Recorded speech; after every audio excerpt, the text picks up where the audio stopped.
আসসালামু আলাইকুম। কি অবস্থা সবার? আশা করছি প্রত্যেকে ভালো আছো। আলহামদুলিল্লাহ আমি অনেক ভালো আছি। তো তোমাদের প্রত্যেকে স্বাগতম কারিগরি পাঠশালার আরো একটি ফ্রি লাইভ ক্লাসে। তো আজকের ক্লাসের টপিক হচ্ছে ওএস অপারেটিং সিস্টেম।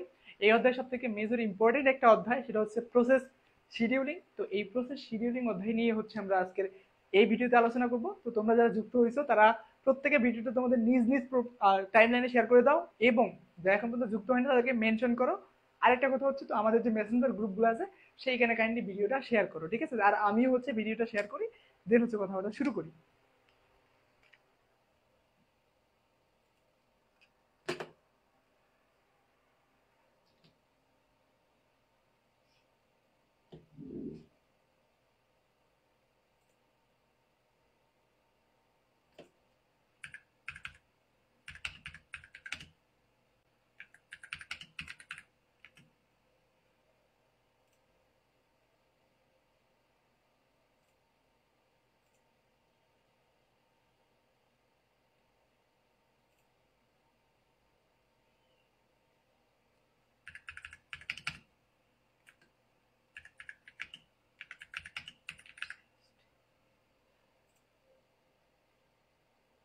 আমি হচ্ছে লাইভটা শেয়ার করে দিচ্ছি, তোমরা একটু শেয়ার টেয়ার করো, ততক্ষণে পৌঁছাই যাবে সবার।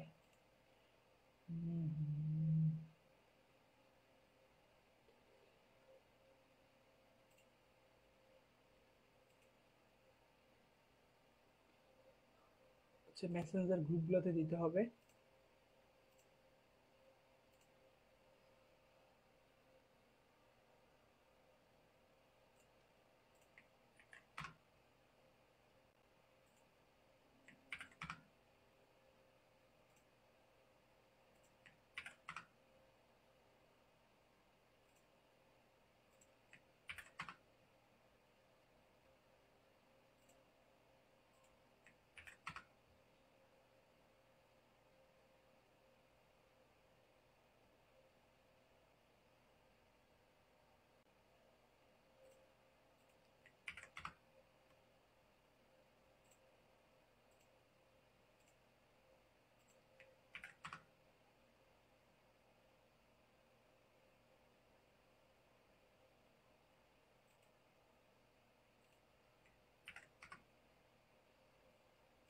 তো শেয়ার করে দেওয়া শেষ।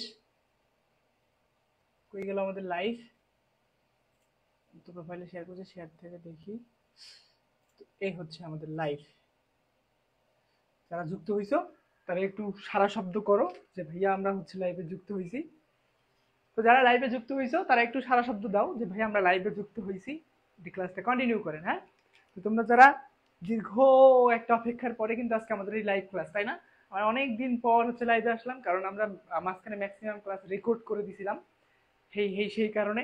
তো অবশেষে আমরা লাইভ। তো তোমরা যারা এখনো যুক্ত হও নাই, তো আমাদের কোর্সে যারা আছে, কোর্সের বাইরে যারা আছে, তোমাদের ফ্রেন্ডরা যারা আছে, সবাইকে, যারা বিশেষ করে যারা কম্পিউটার পঞ্চম সেমিস্টারে পড়াশোনা করে, তাদেরকে একটু মেনশন করো, তারা ক্লাসটায় আসুক, ক্লাসটা করুক, কাজে লাগবে, উপকার হবে, ঠিক আছে? সেটা তোমার ফ্রেন্ড হোক আর যাই হোক, আমরা তো আজকাল সেই লেভেলের মানুষ, তাই না? আমাদের নিজেদের ফ্রেন্ডদেরকেও হচ্ছে উপকার করতে চাই না, হ্যাঁ? তো তাদের উপকার হোক, একটু মেনশন করে দাও, যুক্ত হোক, হ্যাঁ? আর প্রত্যেকে একটু শেয়ার টেয়ার করিও লাইভটা নিজেদের প্রোফাইলে।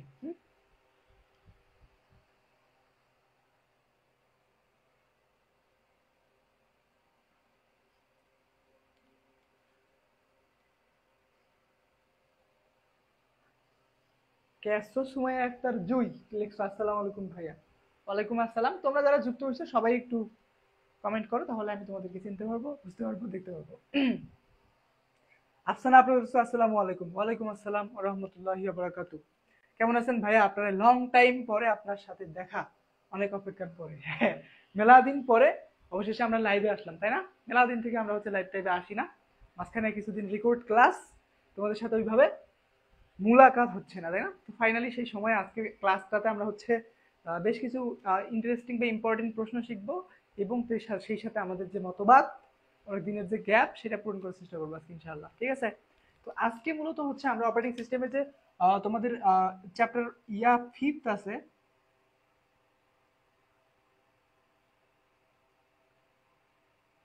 প্রসেস শিডিউলিং নাম, সেই প্রসেস শিডিউলিং নিয়ে আলোচনা করবো। এখানকার মূলত দুইটা প্রশ্ন সব থেকে বেশি ইম্পর্টেন্ট, রচনামূলক। সেটা হচ্ছে তোমার আর আর মানে রাউন্ড রবিনের হচ্ছে অ্যালগোরিদম, আর একটা হচ্ছে আমাদের SCFS এর অ্যালগোরিদম, ঠিক আছে। এবং হচ্ছে বিভিন্ন প্রকার শিডিউলিং ক্রাইটেরিয়া একটা আছে, এসসি শিডিউলিং ক্রাইটেরিয়া, এই প্রশ্নগুলো আমাদের জানতে হবে।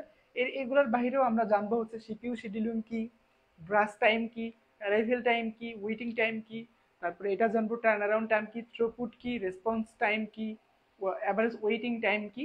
তো এই বিষয়গুলো হচ্ছে আমাদের এই ইউনিটে কিন্তু আজকে এবার আমরা জানবো, হ্যাঁ।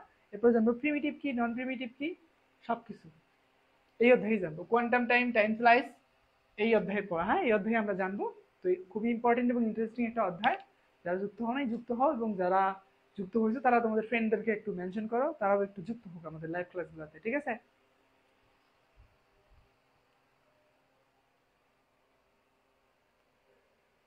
আসসালামু আলাইকুম ভাইয়া। আমজদ প্রীতি লিখছো, ওয়ালাইকুম আসসালাম। অনিতা অনি লিখছো হাই। শরীফুল ইসলাম আশ্চর্যবোধক প্রশ্ন হয়।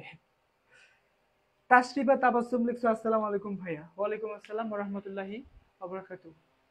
তো ফাইনালি আই হোপ, আমি আশা করছি তোমরা ভালো আছো, আলহামদুলিল্লাহ আমিও ভালো আছি। তো তোমরা প্রায় 30-35 জন অ্যাড হইছো। তো তোমরা ক্লাস করতে থাকো এবং বাকিদেরকে মেনশন করতে থাকো, তারাও যুক্ত হইতে থাকো। আমাদের গ্রুপের কেউ আসে নাই কেন, শুধু 2 জন আছে, ওগুলা কি ঘুমাইছে না মরছে? ওদের কিন্তু খবর আছে। ফিফথের পঞ্চমের গ্রুপে বলে দাও সবাইকে আসতে গ্রুপে, হ্যাঁ, লাইভে জয়েন করতে বলো। আমি কি লিঙ্ক দেই নাই? যদি লিঙ্ক না দিয়ে থাকি, পঞ্চমীতে যুক্ত হয়েছে সুমাইয়া, তুমি হচ্ছে লিঙ্ক দিয়ে সবাইকে বলো যে দ্রুত জয়েন হও, ভাইয়া লাইভ শুরু করে দিচ্ছে, হ্যাঁ। এটা বলে দাও গ্রুপে।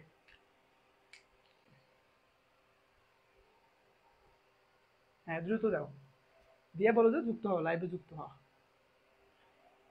আর বেশি বেশি করে শেয়ার করো, কমেন্ট করো, যাতে লাইভটা হচ্ছে তোমাদের আরো ফ্রেন্ডদের সামনে যায় এবং তারাও উপকৃত হয়। আর নিজেদের টাইম লাইনে একটু শেয়ার দিও, হ্যাঁ, তোমাদের প্রোফাইলে একটু ভিডিওটা শেয়ার করিও। যেহেতু আমার মোবাইল দিয়েই ভিডিও হচ্ছে, তো আমি তো বলতে দেখাতে পারবো না। এই তো বিশাল আসছে, আর অনেকেই আসে নাই, তারাও আসা লাগবে। বিশাল, আরিফ, ফাইলে সুলতানা ঐশী, সৈয়দ সুজাত মীর, আসসালামু আলাইকুম ভাইয়া। ওয়ালাইকুম আসসালাম। বিশালরা চলে আসছে। বাকিদের বলো, জানাজুল ফেরদৌস আপন, উমর আহমেদ, ওমর উমর তো অনেক লাইভ ক্লাসের ইয়াত থাকে, বাট ওদের সাথে তো মেলাদিন থেকে ইয়ে হচ্ছে না, রেকর্ড ক্লাস করতেছে, ওদেরকে একটু মেনশন করো। সবাই একটু আসুক, হ্যাঁ, আসলে কি হবে, সবাই মিলে ক্লাসটা করতে পারবো, তাই না? এই যে মেহেজাবিন হুমায়রা, এ আমাদের ক্লাস ইয়া করছে, হ্যাঁ। ওয়ালাইকুম আসসালাম মেহেজাবিন হুমায়রা, ভালো আছি, হ্যাঁ, তোমরা ভালো আছো? তোমরা 3 জন না?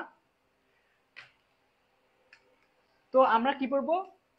Unit 5, chapter 5। বইয়ের নাম কি? ওয়েস অপারেটিং সিস্টেম, ইউনিট 5, হ্যাঁ।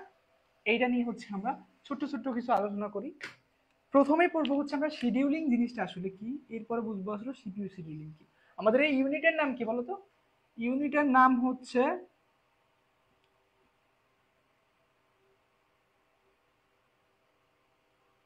প্রসেস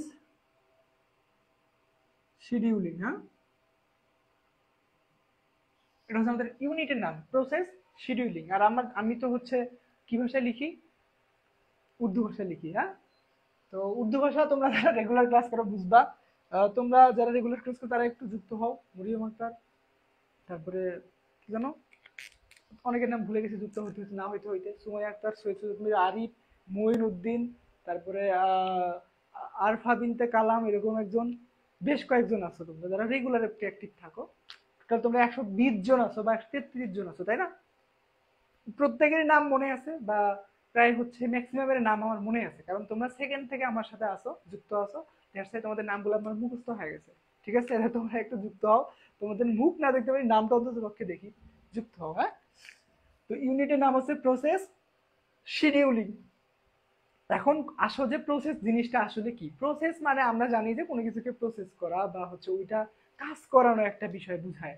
যেরকম ধরো আমরা যদি বলি ধান থেকে চাল, ধান থেকে চাল জিনিসটা যদি বলি আমি, তো এখানে আরেকটা জিনিস আসে যে এই মনে করো ধান থেকে চাল, তাই না? ধান থেকে চাল, এই যে ধান থেকে চাল হইলো, আমি বললাম আর চাল হয়ে গেল না। এই ধান থেকে চাল বের করার জন্য একটা প্রসেসের দরকার পড়ে। তাহলে এই যে মাঝখানে যে জিনিসটা, সেটাই প্রসেস। স্বাভাবিক ভাবে বোঝো, ধান থেকে চাল যদি বের করতে চাই আমরা, তাহলে ধানটাকে আমাদের কি করতে হবে? প্রসেস করতে হবে। তাহলে এই যে ধান থেকে চাল বললাম মুখেই চালু হয়ে গেল, বিষয়টা এমন না। তো ধান থেকে চালটা আনার জন্য মাঝখানে একটা প্রসেস করতে হয়েছে। কি করতে হয়েছে? একটা প্রসেস করতে হয়েছে, হ্যাঁ। তো এই প্রসেসটাই মূলত হচ্ছে আমাদের ভাষার প্রসেস। এখন প্রসেস এই জিনিসটা প্রোগ্রামিং এর ভাষায় কি, বা আমাদের অপারেটিং সিস্টেমের ভাষায় প্রসেস জিনিসটা কি বোঝাচ্ছে আসলে আমরা সেটা বুঝি, হ্যাঁ। ইম্পর্টেন্ট প্রশ্ন কিন্তু এগুলা। দেখো আমরা যে প্রোগ্রাম করছি না, প্রোগ্রাম, এই প্রোগ্রাম আর প্রসেসের মধ্যে কিন্তু পার্থক্য আছে। প্রোগ্রাম আর প্রসেসকে কেউ একসাথে মিলাই ফেলবা না, এদের মধ্যে পার্থক্য আছে, হ্যাঁ। এ এক জগতের জিনিস, এ এক জগতের জিনিস, হ্যাঁ। প্রোগ্রাম মূলত কি হয়, যে ডট ই এক্স ই, তারপরে ডট পাই, ডট জাভা, এগুলাকে বলি আমরা প্রোগ্রাম ফাইল। কি ফাইল? প্রোগ্রাম ফাইল বলি, তাই না? এখন আসো প্রসেসের কাছে। প্রসেস কি ওই প্রোগ্রামেরই অংশ? প্রসেস প্রোগ্রামের অংশ না। প্রসেস মূলত প্রোগ্রামিং এর পরে শুরু হয়, প্রোগ্রামের পরে শুরু হয়। ধরো তোমার একটা ওয়েব ব্রাউজার আছে যেটার নাম হচ্ছে ক্রোম। কি বলতো? ক্রোম ডট ই এক্স ই, এক্সিকিউটেবল ফাইল, তাই না? যখন তুমি ক্রোম ডট ই এক্স ইটা রান করাও তখন প্রোগ্রাম রান হয়, আর ওই প্রোগ্রামগুলোকে কি করা হয়? প্রসেস করানো হয়। প্রসেস মূলত বর্তমান কাজ, তারপরে অ্যালোকেশন এবং একটা সময়, এই তিনটার সমন্বয়ে বা তিনটার একটা অংশ হচ্ছে আমাদের এই প্রসেস। ঠিক আছে? তো প্রসেস আর প্রোগ্রাম একসাথে করা যাবে না। তো এখন আমরা আসছি কি প্রসেস শিডিউলিং, মানে আমাদের কোনো একটা প্রোগ্রাম রান করার পরে সে কিভাবে কার্যকারিতা পাবে বা আমাদের সিপিইউ কে কিভাবে ব্যবহার করবে সেই জিনিসটাই ম্যানেজ করে এই প্রসেস। মানে সেটা একটা প্রসেস আকারে যায়, একটা প্যাকেট আকারে যায়, হ্যাঁ। এটা কার কাছে যায়? সিপিইউ এর কাছে। তাহলে ওই সিপিইউ কোন প্রসেসটা আগে প্রসেস করবে, কোন প্রসেসটা পরে প্রসেস করবে, কোনটাকে কেন প্রসেস করবে, কোনটা কত টাইম ধরে প্রসেস করবে, এই জিনিসটা যে যারা ঠিকঠাক করে তারা হচ্ছে শিডিউলার। কি বলতো? শিডিউলার। আর ওই জিনিসগুলো সম্পর্কে আমরা জানবো। দ্যাটস আমার ওদের নাম হচ্ছে প্রসেস শিডিউলিং। শিডিউলিং বলতে বোঝাচ্ছে যে আমি একটা প্রসেস, আমার মনে করো বিভিন্ন শিডিউল থাকতে পারে, যে এখন আমি মনে করো যে 8টায় ক্লাস নিচ্ছি, একটা 9টায় আর একটা হবে, 10টায় আর একটা হবে, 11টায় এরকম একটা নির্দিষ্ট রুটিন থাকে, শিডিউল থাকে, তাই না? তো এখানে প্রসেসকে শিডিউল করা হচ্ছে, কোন প্রসেসটা কোন সময় কিভাবে এবং কখন সিপিইউ কে ব্যবহার করবে, হ্যাঁ, সিপিইউ কে অ্যালোকেশন করবে। এটাই হচ্ছে প্রসেস শিডিউলিং। কি বলতো? Process scheduling.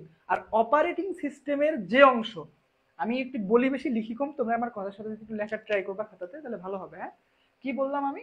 যে এই যে আমাদের এই অংশটা অপারেটিং সিস্টেমের যে অংশ করে সেই অংশের নাম দেওয়া হয়েছে শিডিউলার। কি বলতো?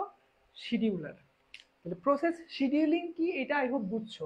এখন প্রসেস অপারেটিং সিস্টেমের যে অংশটা এই কার্যক্রমটা চালায় বা করে থাকে তাদেরকে বলা হয় শিডিউলার। কি বলা হয়? শিডিউলার বলা হয়।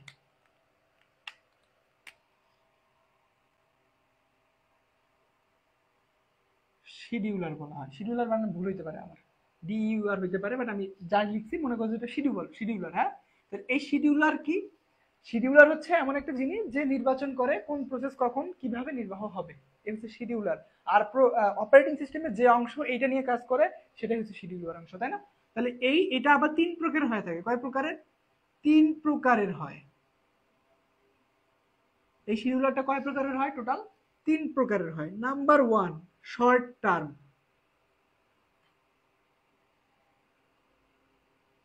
তাহলে প্রথম যে শিডিউলারের আছে সেটার নাম হচ্ছে শর্ট টার্ম, এবং দুই নাম্বারটা খুব বুঝতে পারছো কি হবে,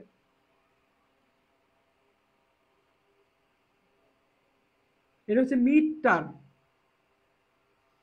এবং নাম্বার থ্রিতে শর্ট টার্ম, মিড টার্ম, আর একটা কি,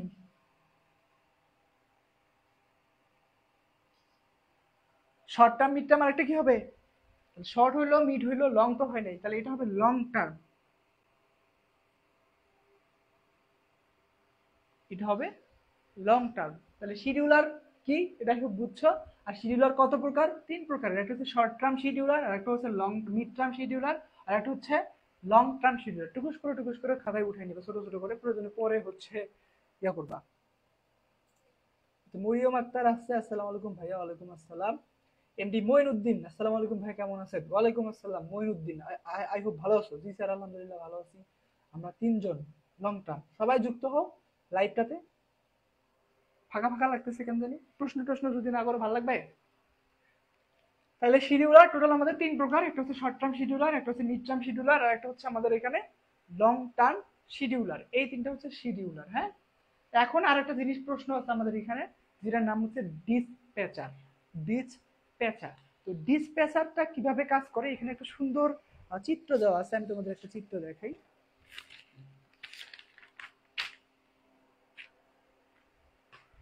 এইখানে একটা চিত্র দেওয়া আছে এই ডিসপ্যাচার 6.5.3।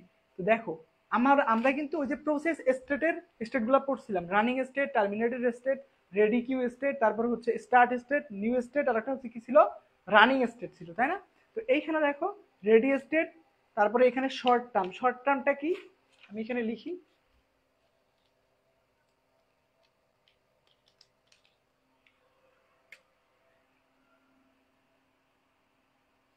এখান থেকে শুরু করবো, হবে কি, আচ্ছা আমি শর্ট করে লিখি, হ্যাঁ মানে সংক্ষিপ্ত লিখি। প্রথমে হচ্ছে রেডি কিউ, ঠিক আছে, তারপরে এখানে আমাদের থাকবে শিডিউলার। কে থাকবে? শিডিউলার, সেটা হইতে পারে শর্ট টার্ম অথবা মিড টার্ম বা লং টার্ম। এখানে কে থাকবে? এই জায়গাটা হচ্ছে শিডিউলারের। এই শিডিউলারের পরে যে থাকে সেই মূলত হচ্ছে ডিসপ্যাচার, আর এর পরেই মূলত থাকে হচ্ছে আমাদের সিপিইউ। কি থাকে? সিপিইউ। সিপিইউ বললে ভুল হবে, আমাদের যে স্টেট রানিং স্টেট সেটা বলতে হবে, তাই না? বা আরএস লেখো, আরএস রানিং স্টেট। তো ডিসপ্যাচার এটা একটা বিশেষ ধরনের প্রোগ্রাম যা মূলত আমাদের শিডিউলারের পরে কার্যক্রম হয়। তার মানে কি, ডিসপ্যাচার এই শিডিউলার আর ডিসপ্যাচারকে নির্দেশ করে দেয় কোন প্রসেসটা কখন নির্বাহী হবে। কাকে দেয়? আমাদের এই ডিসপ্যাচারকে দেয়। ডিসপ্যাচার কার পরে নির্বাহ হয়? আমাদের যে short term, mid term, long term schedule আছে, সেই শিডিউলারের পরে হচ্ছে আমাদের ডিসপ্যাচারের কাজ। এবং ডিসপ্যাচার কি করে? আমাদের রেডি স্টেটে বা রানিং স্টেটে চলমান স্টেটে মানে সিপিইউর কাছে কি করে? স্থানান্তর করে বা হস্তান্তর করে, যে তুমি এখন কার্যক্রম হও, কার্যকর চালায় যাও, ঠিক আছে? এই হচ্ছিল আমাদের কি শিডিউলার কি বা শিডিউলিং কি, শিডিউলার কত প্রকার, এবং ডিসপ্যাচার নামের একটা প্রশ্ন, সেই ডিসপ্যাচার কি এখানে লিখতে পারো যে ডিসপ্যাচার।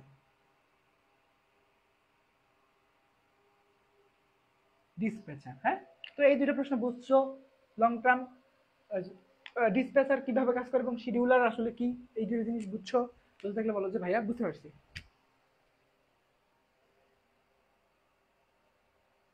সুমাইয়া আক্তার বৃষ্টি, আসসালামু আলাইকুম ভাইয়া। ওয়ালাইকুম আসসালাম রহমতুল্লাহ। আই হোপ তোমরা ভালো আছো।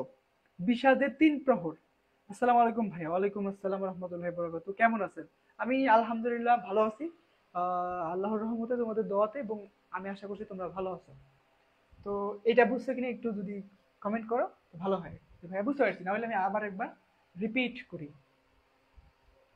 ছোট ছোট প্রশ্নগুলো দ্রুত শেষ করে দিয়ে হচ্ছে আমরা রাউন্ড রবিন এবং এফসি ফেস করবো।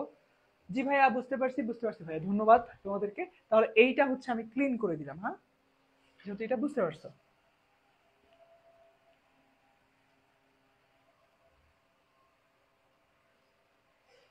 তাহলে এইখানে এখন 3টা মেজর প্রশ্ন, এগুলাকে আমাদের শিডিউলিং ক্রাইটেরিয়া বলতে পারো। শিডিউলিং ক্রাইটেরিয়ার 3টা মেজর প্রশ্ন।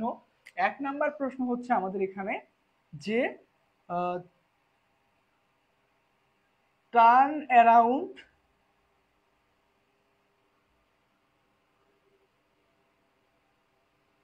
টাইম কাকে বলে। 2 নাম্বার প্রশ্ন হচ্ছে আমাদের এখানে ওয়েটিং টাইম কি, ওয়েটিং টাইম কি। এবং 3 নাম্বার প্রশ্ন, বানান ভুল হয়ে যাবে, থ্রুপুট, THRO, মেবি থ্রুপুট, হ্যাঁ এই থ্রুপুটটা আমি লিখি, দেখো THROU, THROUGHT, কই গেল থ্রুপুট, GH, থ্রুপুট, থ্রুপুট কি। 3টা প্রশ্ন, এই 3টা কিন্তু আমাদের সিপিইউ শিডিউলিং ক্রাইটেরিয়ার 3টা বড় অংশ, হ্যাঁ। আবার এগুলোর একটা সংক্ষিপ্ত, অতি সংক্ষিপ্ত করে প্রশ্ন আছে, এই 3টা জানতে হবে। এবং আরো একটা কি প্রশ্ন আছে এখানে, টাইম স্লাইস। এবং এইটা খুবই ইম্পর্টেন্ট একটা প্রশ্ন, এই টাইম স্লাইস বা টাইম কোয়ান্টাম। এই যে এই চারটা প্রশ্ন এখানে আমাদের মেজর ইম্পর্টেন্ট একটা চারটা প্রশ্ন। হ্যাঁ, এই চারটা প্রশ্ন জানার প্রয়োজন আমাদের আছে। এবং এই শেষেরটা আর সব থেকে বেশি ইম্পর্টেন্ট, রাউন্ড রবিন অ্যালগোরিদম যখন করব তখন ওইটার জন্য আরো বেশি ইম্পর্টেন্ট। তাহলে টার্ন অ্যারাউন্ড টাইম প্রথমে পড়ি। টার্ন অ্যারাউন্ড টাইম জিনিসটা আসলে কি? টার্ন অ্যারাউন্ড টাইমটা হচ্ছে একটা প্রসেস শুরু থেকে মানে তৈরি হওয়া থেকে শেষ পর্যন্ত যে সময় খরচ করে বা যে সময় নেয় বা যে সময় ব্যয় করে সেটাই হচ্ছে তার টার্ন অ্যারাউন্ড টাইম। মানে আমাদের মনে করো যে এইখানে যদি একটা প্রসেস P1 প্রসেস, হ্যাঁ, এইখান থেকে মনে করো শুরু হইলো, সে প্রথমে ওয়েটে রেডি কিউয়ে যাবে, রেডি কিউয়ে যাওয়ার পরে মনে করো যে এখানে আসবে হচ্ছে ও সর্বশেষ রানিং স্টেটে আসবে। কোথায় আসবে? রানিং স্টেটে আসবে, তাই না? তারপরে ওটার আউটপুট আসবে। যাই হোক, এই যে এই প্রসেস ওয়ান এখান থেকে মানে ক্রিয়েট হোক তৈরি হলো কোথায়? এখানে তৈরি হলো। তাহলে এখান থেকে শুরু করে মানে আমাদের এই P1টাকে প্রসেসের কাছে সাবমিশন করা শুরু থেকে সাবমিশন করার পরে কমপ্লিটেশন পর্যন্ত যে সময় লাগবে সেটাই মূলত হচ্ছে কি বলতো? Turn around time. তাহলে টার্ন অ্যারাউন্ড টাইম জিনিসটা কি? টার্ন অ্যারাউন্ড টাইম জিনিসটা হচ্ছে আমাদের একটা প্রসেস ওর কার্যক্রম সাবমিশন হওয়ার পর থেকে শুরু হওয়ার পর থেকে কমপ্লিশন হওয়ার পর্যন্ত যে সময় লাগে এই সময়টাকে বলবো হচ্ছে আমরা টার্ন অ্যারাউন্ড টাইম। মানে একটা প্রসেস, এটা সিপিইউ একে দেওয়া থেকে মনে করো যে প্রসেস যদি আমরা এখানে দেই, দেওয়ার পরে এখান থেকে দেওয়ার পরে আউটপুট আসা পর্যন্ত যে সময় সেটাই মূলত হচ্ছে তার টার্ন অ্যারাউন্ড টাইম। বুঝতে পারছো? এটা হচ্ছে টার্ন অ্যারাউন্ড টাইম। কি? যখন একটা প্রসেস আমরা ক্রিয়েট করি সেই প্রসেসটা আমাদের রানিং স্টেটে সাবমিশন করার পরে সাবমিশন থেকে শুরু করে কমপ্লিটেশন পর্যন্ত যে সময় লাগে সেটাই হচ্ছে আমাদের টার্ন অ্যারাউন্ড টাইম। ঠিক আছে? তো এরপরে কি আছে? কই গেল আমার ডাস্টার? আচ্ছা, এই গেল আমাদের হচ্ছে টার্ন অ্যারাউন্ড টাইম। কোনটা গেল? টার্ন অ্যারাউন্ড টাইম গেল। হ্যাঁ, এবার আসো হচ্ছে ওয়েটিং টাইম। কি? ওয়েটিং মানে তো বুঝোই অপেক্ষা করা, কারণ তোমরা নিজেরাও অনেক অপেক্ষার শিকার হয়েছো। হ্যাঁ, কার কাছে হয়েছে ওটা কব না। তোমরা নিজেরাও অনেক অপেক্ষার শিকার হয়েছো, বাট কার কাছে হয়েছে এটা আমি কব না। ওয়েটিং টাইম বুঝো, তাই না? ওয়েটিং টাইম এখানে আমাদের কিন্তু হ্যাঁ তোমার এনি উনির কাজ মানে কথা চলতেছে না, এখানে ডিরেক্ট হচ্ছে আমাদের কম্পিউটারের কথা চলতেছে, কম্পিউটারের সাথে কথা বলতেছি। হ্যাঁ, সো এইদিকেই ভাবো একটু, ওইদিকে হওয়ার দরকার। আসলে বললাম না তো সাউন্ড টাউন্ড ঠিক আছে কিনা।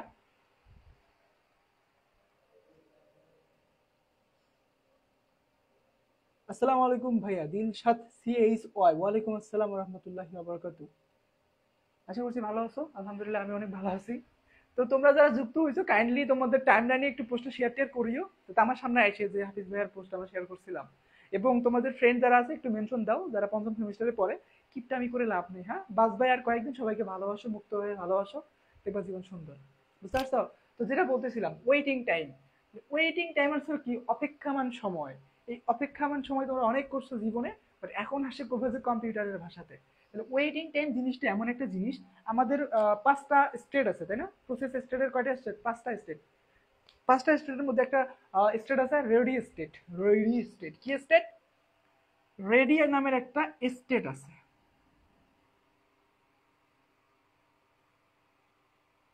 এই রেডি নামের একটা স্টেট আছে আমাদের, ঠিক আছে? তো এই রেডি স্টেটে আমাদের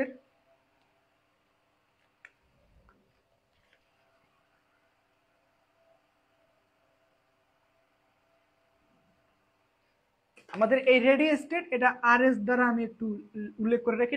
রেডি স্টেট, তাই না? রেডি স্টেটে কি থাকে?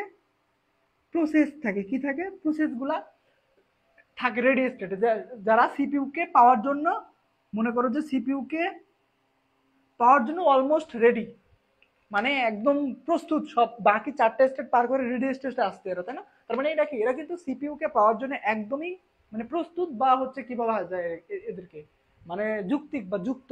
এরা অলরেডি মনে করো সিপিইউ কে পাওয়ার যোগ্যতা অর্জন করছে। কারা? এই যে প্রসেস 0 এবং প্রসেস 1, এই দুটো, ঠিক আছে?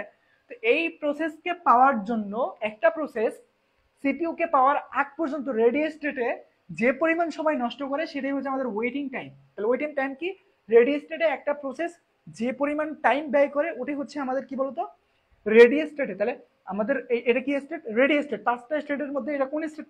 Ready state. তাহলে রেডি স্টেটে কোনো একটা প্রসেস সিপিইউ কে পাওয়ার আগ পর্যন্ত যে টাইম অপেক্ষামান অবস্থায় থাকে বা অপেক্ষা করে বা ব্যয় করে সেটাই হচ্ছে তার ওয়েটিং টাইম। এই ওয়েটিং টাইম কিন্তু মনে রাখতে হবে, কারণ এই টার্ন অ্যারাউন্ড টাইম এবং ওয়েটিং টাইম আমরা যখন অ্যালগরিদম করবো দুইটা অ্যালগরিদম আমাদের বের করে দেখাইতে হবে, যে টার্ন অ্যারাউন্ড টাইম বের করে দেখাও, এভারেজ ওয়েটিং টাইম বের করে দেখাও। ওয়েটিং টাইমটা কি? ওয়েটিং টাইমটা হচ্ছে রেডি স্টেটে আমাদের একটা প্রসেস সিপিইউ কে পাওয়ার আগ পর্যন্ত যে সময়টা ব্যয় করে সেটাই হচ্ছে মূলত রেডি স্টেট। কথা ক্লিয়ার নাকি ভেজাল আছে বলো? ওয়েটিং টাইম গেল, হ্যাঁ। এখন আসো থ্রুপুট।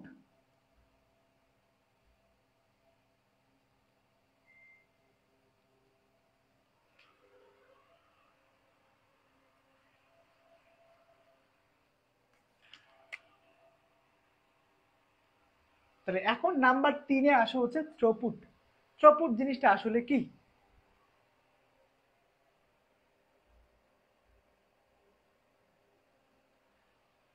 এখন আসি আমরা থ্রুপুটের কাছে। থ্রুপুট আসলে কি? একক সময়ে নির্বাহরত জবের সংখ্যাকেই বলা মূলত হয় থ্রুপুট। তোমাদের বইয়ের ভাষায় কি দেওয়া আছে? থ্রুপুট একক সময়ে নির্বাহ করা জবের সংখ্যা, ওই একই। আর কিছু এক্সট্রা দিছে? প্রতি ইউনিট সময়ে জব নির্বাহরত সংখ্যা যত বেশি হবে সেই শিডিউলিং অ্যালগরিদম তত ভালো হবে। আচ্ছা বুঝছি। তাহলে একই সময়ে নির্বাহ করা জবের সংখ্যা হচ্ছে থ্রুপুট। একক সময়ে নির্বাহ করা জবের সংখ্যাই হচ্ছে মূলত থ্রুপুট। এই থ্রুপুট কিন্তু আমার ভাই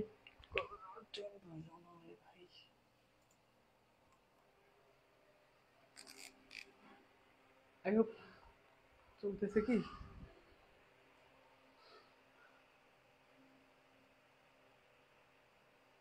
চলতেছে লাইভ।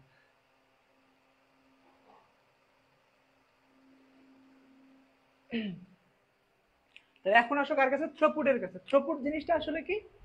থ্রুপুট, আচ্ছা আমি কিন্তু এখানে সোজা লিখছি বাট আমার কম্পিউটারে বাঁকা দেখা যাচ্ছে কেন? তার মানে হচ্ছে আমাদের ফোনটা রাখার কম বেশি হয়েছে, না ফোনটা এই পাশে হেলে গেছে, এই জন্য বাঁকা দেখা লেখাগুলো মনে হচ্ছে যে এভাবে লিখছি, হেলে গেছে। যাই হোক, থ্রুপুট হচ্ছে একক সময়ে নির্বাহরত জবের সংখ্যা। একক সময়ে নির্বাহরত কি? জবের সংখ্যা, মানে একটা টাইমে একই টাইমে কতগুলো জব একসাথে নির্বাহ হচ্ছে এই টাইমটাকে বা এই জিনিসটাকে বলা হয় থ্রুপুট। কার? সিস্টেমের থ্রুপুট এটা, ঠিক আছে? তাহলে একক সময়ে যে পরিমাণ বা যে জবগুলো নির্বাহ করে ওইটা। তাহলে এখন আসলে জব কি? আমি কিন্তু জব তোমাদের পড়াইছিলাম। জব হচ্ছে জব আমাদের হচ্ছে বেশ কিছু ইনস্ট্রাকশনের একটা সমষ্টি। আমরা কিন্তু জেসিএল নামের একটা জিনিস পড়ছিলাম। কি? জেসিএল, জব কন্ট্রোল ল্যাঙ্গুয়েজ। জেসিএল মনে আছে তোমাদের? আই হোপ মনে আছে, আমি এটা খুব ভালোভাবে পড়েছিলাম। Job control language. তাহলে এই জব কন্ট্রোল ল্যাঙ্গুয়েজ মানে হচ্ছে এই কন্ট্রোল ল্যাঙ্গুয়েজ কোথায় কাজ করতো? জবের জন্য কাজ করতো। আর এই জব মানে চাকরি বাকরি কিছু না, এটা আমাদের চাকরি না। ডিপ্লোমা লাইফে এসে আমিও এইভাবেই ধোকা খাইছিলাম। বলছিল না অনেক জব দেয়, প্রত্যেক সপ্তাহে সপ্তাহে জব দেয়, আমি এসব ভাবতাম হয়তো চাকরিটা কিন্তু এরকম কোনো কিছু হবে। পরে দেখি এই জব আসলে সেই জব নহে, এই জব হচ্ছে প্র্যাকটিক্যাল খাতায় লেখার জব। তখন আমি হালকা করে টাস্কি খেয়ে গেছিলাম এবং আমাকে দেওয়া হয়েছিল সিভিল ইঞ্জিনিয়ারিং ড্রয়িং, এবিসিডি লেখো, 1 2 লেখো। আমি হতাশ, কোথায় এসে পড়লাম আমি। পরে আস্তে আস্তে কাটে গেছে। হ্যাঁ, তাহলে জব কি? জব মূলত বোঝাচ্ছে অনেকগুলো নির্দেশনার একটা সমষ্টি। আমরা যে ইনস্ট্রাকশন, আমাদের কম্পিউটার 01 বোঝে, তাছাড়া কিছু বোঝে না। তো আমরা 01-কে পণ্ডিতিগিরি করে এখন একটা ল্যাঙ্গুয়েজ তৈরি করছি, এটার নাম দিচ্ছি আমরা হাই লেভেল ল্যাঙ্গুয়েজ। আর এই হাই লেভেল ল্যাঙ্গুয়েজ আমরা ইংরেজি ভাষায় লিখি, কম্পিউটার তার নিজের ভাষায় সেটাকে ট্রান্সলেট করে ও বুঝে নেয়, তাই না? তাহলে আমরা এই যে প্রোগ্রামগুলো যে লিখি, এখানে কি থাকে? কম্পিউটারের জন্য নির্দেশনা থাকে যে তুমি এইরকম করবা, এটা করবা, ওইটা এটা করবা। কার জন্য নির্দেশনা থাকে? কম্পিউটারের জন্য নির্দেশনা থাকে। তাহলে এই যে কম্পিউটারের জন্য নির্দেশনা হলে এগুলোকে বলা হয় ইনস্ট্রাকশন। কি বলা হয়? ইনস্ট্রাকশন। তাহলে এই ইনস্ট্রাকশনের সমষ্টি হচ্ছে জব। কি বললাম? ইনস্ট্রাকশনের সমষ্টি কি বলতো? জব। তার মানে এই একটা জবের মধ্যে অনেকগুলো প্রোগ্রাম থাকতে পারে। কোথায় ক্লিয়ার নাকি ভেজাল আছে? এই হচ্ছে জব। তারপর জেসির হচ্ছে জব কন্ট্রোল ল্যাঙ্গুয়েজ, তাই না? তাহলে একক সময়ে যে পরিমাণ জবগুলো নির্বাহরত থাকে বা নির্বাহ হয় ওইটাকে বলা হচ্ছে throughput. I hope clear. Throughput. তো এরপরে সব থেকে মেজর ইম্পর্টেন্ট 3 স্টার প্রশ্ন। নাম কি? নাম হচ্ছে টাইম কোয়ান্টাম কি বা টাইম স্লাইস কি, এটা তোমাদের বইয়েও আই হোপ আছে। টাইম স্লাইসিং অথবা টাইম কোয়ান্টাম জিনিসটা আসলে কি? টাইম কোয়ান্টাম বা টাইম স্লাইস এমন একটা জিনিস যেটা যেটা দ্বারা সিপিউর সময়কে বিভক্ত করা হয়। কি করা হয়? বিভক্ত করা হয়। এই টাইম স্লাইস এবং টাইম কোয়ান্টামটা আমাদের যে আর আর আছে, কি আছে, আর ডট আর, রাউন্ড রবিন অ্যালগোরিদম আছে, সেইখানে মুখ্যম একটা বিষয়। রাউন্ড রবিন এই কোয়ান্টাম ছাড়া কিছু বোঝে না, তাকে কোয়ান্টাম নাম্বার দিতেই হবে। হ্যাঁ, তো কোয়ান্টাম টাইম আসলে কি? কোয়ান্টাম টাইম এমন একটা টাইম যে টাইম দ্বারা সিপিউর সময়কে বিভক্ত করা হয় এবং প্রত্যেকটা প্রসেসের জন্য একটা নির্দিষ্ট টাইম বাঁধে দেওয়া হয়। বিষয়টা হচ্ছে এমন যে এই প্রসেস জিরোর জন্য হচ্ছে ধরো 3 এমএস আছে, প্রসেস ওয়ানের জন্য আছে 10 এমএস, কত, 10 মিলি সেকেন্ড। তাহলে প্রসেস জিরো কত সময় নেবে? 3 মিলি সেকেন্ড। প্রসেস ওয়ান কত সময় সময় নেবে? 10 মিলি সেকেন্ড। এখন এখানে তো একটু বৈষম্য দেখা যাচ্ছে, তাই না? এ কম সময় ব্যয় করবে, এ বেশি সময় ব্যয় করবে, তাই না? তো এখানে আমাদের কোয়ান্টাম নামের একটা জিনিস আছে, ধরো 4 সেকেন্ড। কোয়ান্টাম দিলাম আমরা 4 সেকেন্ড, বা ধরো দিলাম হচ্ছে কোয়ান্টাম আছে আমাদের 2 সেকেন্ড। কত?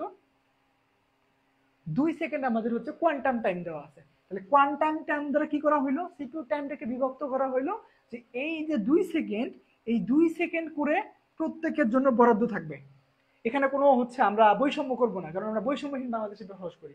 আমরা কোনো বৈষম্য করব না। তো এই বৈষম্য যদি না করতে চাই, প্রত্যেকটা প্রসেসের জন্য সমান একটা টাইম বরাদ্দ দেওয়া থাকবে, যে টাইমটা সবাই সমানভাবে পাবে, কেউ বেশি কম এরকম হবে না। আমাদের এখানে দুর্নীতি চলে না, এখানে সব ক্লিয়ার। কি হবে?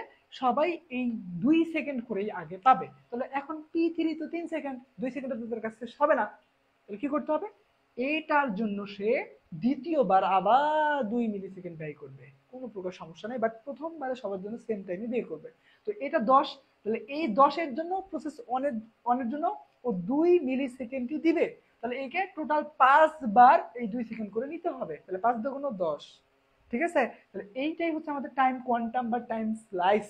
আর এইটা কিন্তু রাউন্ড রবিনের খুবই ভেরি ভেরি ইম্পর্টেন্ট একটা প্রশ্ন, ভেরি ভেরি ইম্পর্টেন্ট একটা টপিক। এটা মাথায় রাখতে হবে। তো এই এই হচ্ছে আমাদের 4টা মেজর প্রশ্ন।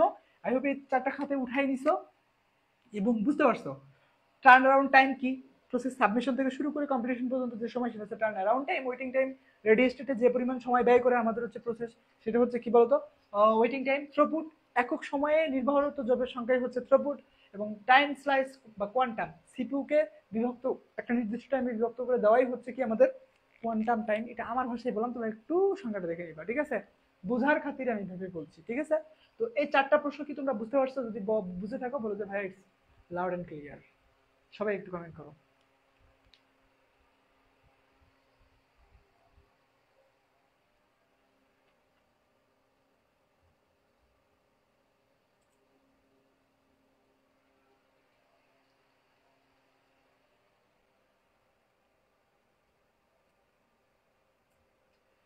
সবাই একটু দ্রুত কমেন্ট করো।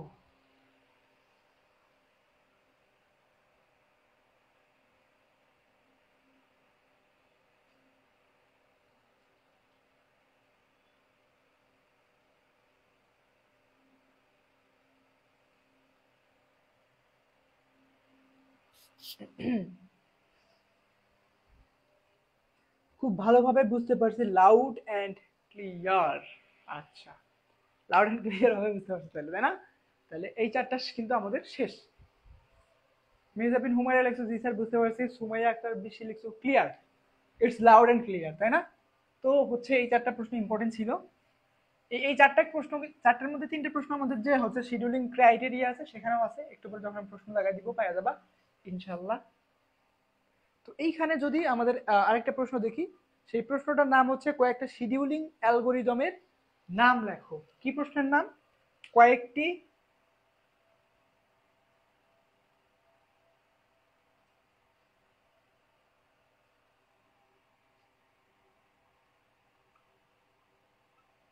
শিডিউলিং অ্যালগোরিদমের নাম। নাম মেলাগুলাই লেখা যাবে, বাট আমরা যেগুলো মেজর ইম্পর্টেন্ট বা হচ্ছে একটু, জি স্যার বুঝেছি। হুমায়রা আক্তার, তারপর কি লিখছো? দিলশাদ রায় লিখছো রিক্যাপ করেন ভাই।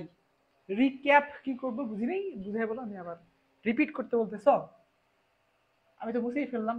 যারা রিপিট করতে বলবো তারা একটু আগে কমেন্ট করবা। হুম, মনে করো ম্যাক্সিমাম বুঝছো, তুমি একটু বুঝো নাই, তার মানে যে আমি স্কিপ করে দেবো বিষয়টা এমন না, তুমি একটু আগে কমেন্ট করবে, আমি রিক্যাপ করবো, সমস্যা নেই। তাহলে হচ্ছে শিডিউলিং অ্যালগোরিদমের নাম, কয়েকটি শিডিউলিং অ্যালগোরিদমের নাম।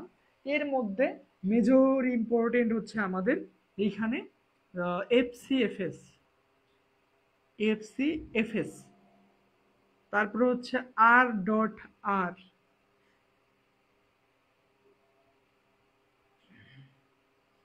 তারপরে হচ্ছে SJF, শর্টেড জব ফার্স্ট। এরপরে আমরা পাঁচটা মোটামুটি পড়ি, হ্যাঁ। প্রায়োরিটি কিউইউই, কিউইউই, কিউইউই, কিউ, প্রায়োরিটি কিউ। আরো কয়েকটা আছে, এখানে আমরা সবগুলা লিখবো না, তো চারটাই এনাফ, চারটা পড়লেই হবে, প্রায়োরিটি কিউ পর্যন্তই থাকে। এই চারটা হচ্ছে আমাদের কি বলতো শিডিউলিং অ্যালগোরিদম, মানে এই অ্যালগোরিদম ব্যবহার করে আমরা আমাদের প্রসেসগুলোকে শিডিউল করতে পারি। প্রথমটা হচ্ছে এফসিএফএস, মানে হচ্ছে first first come first serve. এটা কার ধর্ম? এফসিএফএস এর, ফার্স্ট কাম ফার্স্ট সার্ভ, যে আগে আসবে সে আগে সার্ভ হবে, শেষ, ওর কোনো চিন্তা জ্বালা নেই। রাউন্ড, আর হচ্ছে রাউন্ড রবিন, রাউন্ড রবিন, হ্যাঁ। আর এর যে হচ্ছে শর্টেড জব ফার্স্ট,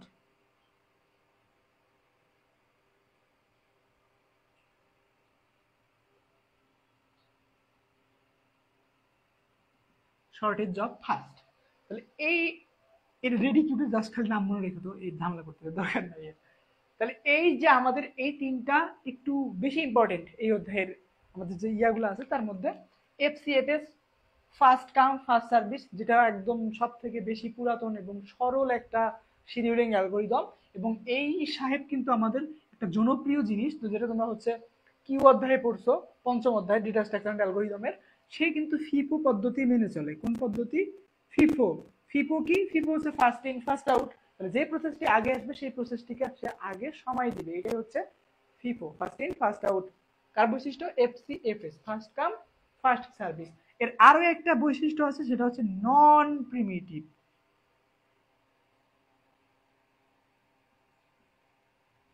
তাহলে প্রিমিটিভ এবং নন প্রিমিটিভ কি, এটা একটু পরে আলোচনা করতেছি, তার আগে বৈশিষ্ট্যগুলো একটু বলে নিচ্ছি। তাহলে এফসিএফএস কি? এফসিএফএস এমন একটা শিডিউলিং অ্যালগোরিদম যে ফিফো পদ্ধতি মেনে চলে। আমি ফার্স্ট কাম ফার্স্ট সার্ভিস, যে প্রসেস আগে আসবে সে আগে সার্ভ হবে। এবং তার আরেকটা বিষয় হচ্ছে নন প্রিমিটিভ। তাহলে নন প্রিমিটিভ কি, প্রিমিটিভ কি, সেটা একটু পরে বলি। আর এরপরে আসা হচ্ছে আমাদের রাউন্ড রবিন। এই রাউন্ড রবিন আমাদের এই শিডিউলিং অ্যালগোরিদমের মধ্যে সব থেকে বেশি এবং সব থেকে পুরনো এবং বেশি ব্যবহৃত অ্যালগোরিদম হচ্ছে এই রাউন্ড রবিন শিডিউলিং অ্যালগোরিদম। ঠিক আছে?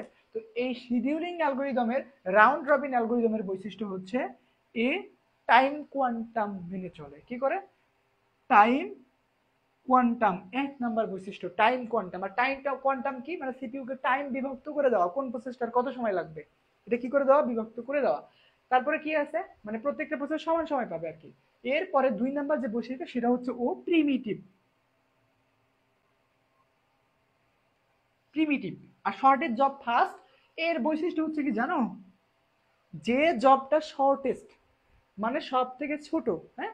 ধরো এইখানে একটা P0 জব আছে, এটা যেটা হচ্ছে 5 kbms, ধরো 5 ms, এটা তোমরা উল্টা পাশে নিও না, জাস্ট এক্সাম্পল হিসেবে দিলাম, হ্যাঁ।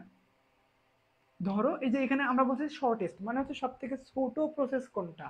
ধরো আমাদের ভাষায় এখানে সব থেকে ছোটেস্ট হচ্ছে দুইটা প্রসেসের মধ্যে এই প্রসেসটা হচ্ছে সব থেকে ছোট। তাহলে shortage job first S J F এর বৈশিষ্ট্য হচ্ছে ও কি করবে, এস জে এফ কিন্তু নন প্রিমিটিভ, একটা বৈশিষ্ট্য নন প্রিমিটিভ। আর এ কি করবে, এ সব থেকে কম যে ইয়াটা আছে, জবটা আছে, মানে সব থেকে শর্ট, মানে দৈর্ঘ্য যার একদমই কম, সেই জবটাকে সবার আগে হচ্ছে প্রসেস করাবে। ঠিক আছে? এটাই হচ্ছে শর্টেজ জব ফার্স্টের বৈশিষ্ট্য। হ্যাঁ, তাহলে আই হোপ তোমরা এই তিনটা এফসিএফএস, ফার্স্ট কাম ফার্স্ট সার্ভ, আর আর রাউন্ড রবিন এবং এসজেড শর্টেজ জব ফার্স্ট, তিনটা এখানে আমাদের অ্যালগোরিদম আছে, তিনটা অ্যালগোরিদমের বৈশিষ্ট্য বা এদের সম্পর্কে একটু অবগত হয়েছো। যার মধ্যে মোস্ট ইম্পর্টেন্ট হচ্ছে এফসিএফএস, যে ফিফা পদ্ধতি মেনে চলে এবং সে নন প্রিমিটিভ। এবং সেকেন্ড ইম্পর্টেন্ট হচ্ছে আমাদের আর আর রাউন্ড রবিন, যে হচ্ছে টাইম কোয়ান্টাম মেনে চলে এবং হচ্ছে প্রিমিটিভ। শেষ। এখন আসো আমাদের প্রিমিটিভ এবং নন প্রিমিটিভ জিনিসটা আসলে কি সেটা একটু এক্সপ্লেইন করা যাক।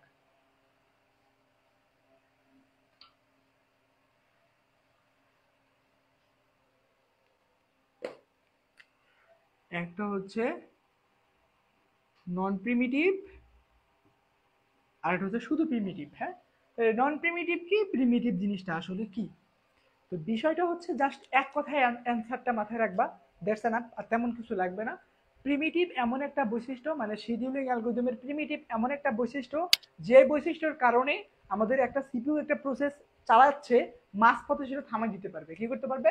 মাঝপথে সেটা থামাই দিতে পারবে। এটা আমাদের সিপিইউ। কি বলতো? সিপিইউ। এটা মনে করো রেডি কিউ, এখান থেকে প্রসেস এখানে আসে। তো এইখানে মনে করো P0 নামের একটা প্রসেস আছে, আর এখানে P1 নামের একটা প্রসেস ওয়েটিং স্টেটে আছে। কোথায় আছে? রেডি স্টেটে থাকে, ওয়েটিং স্টেটে থাকে।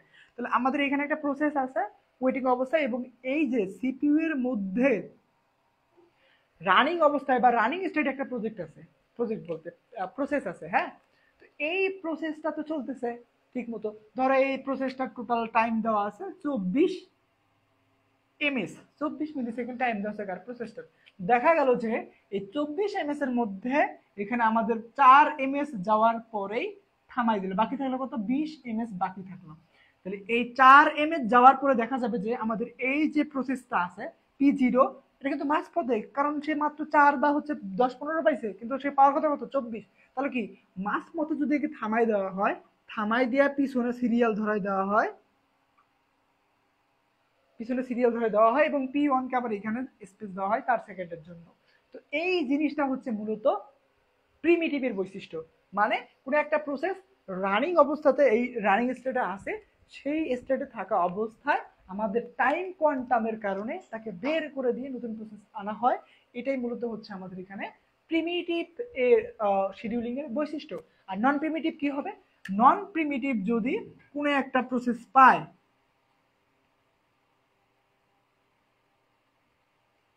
কোনো একটা প্রসেস পায়, এটার মনে করো যে যদি 20 সেকেন্ডে হয়, আর এটার জন্য মনে করো বরাদ্দ আছে 10 সেকেন্ড, কত? 10 সেকেন্ড।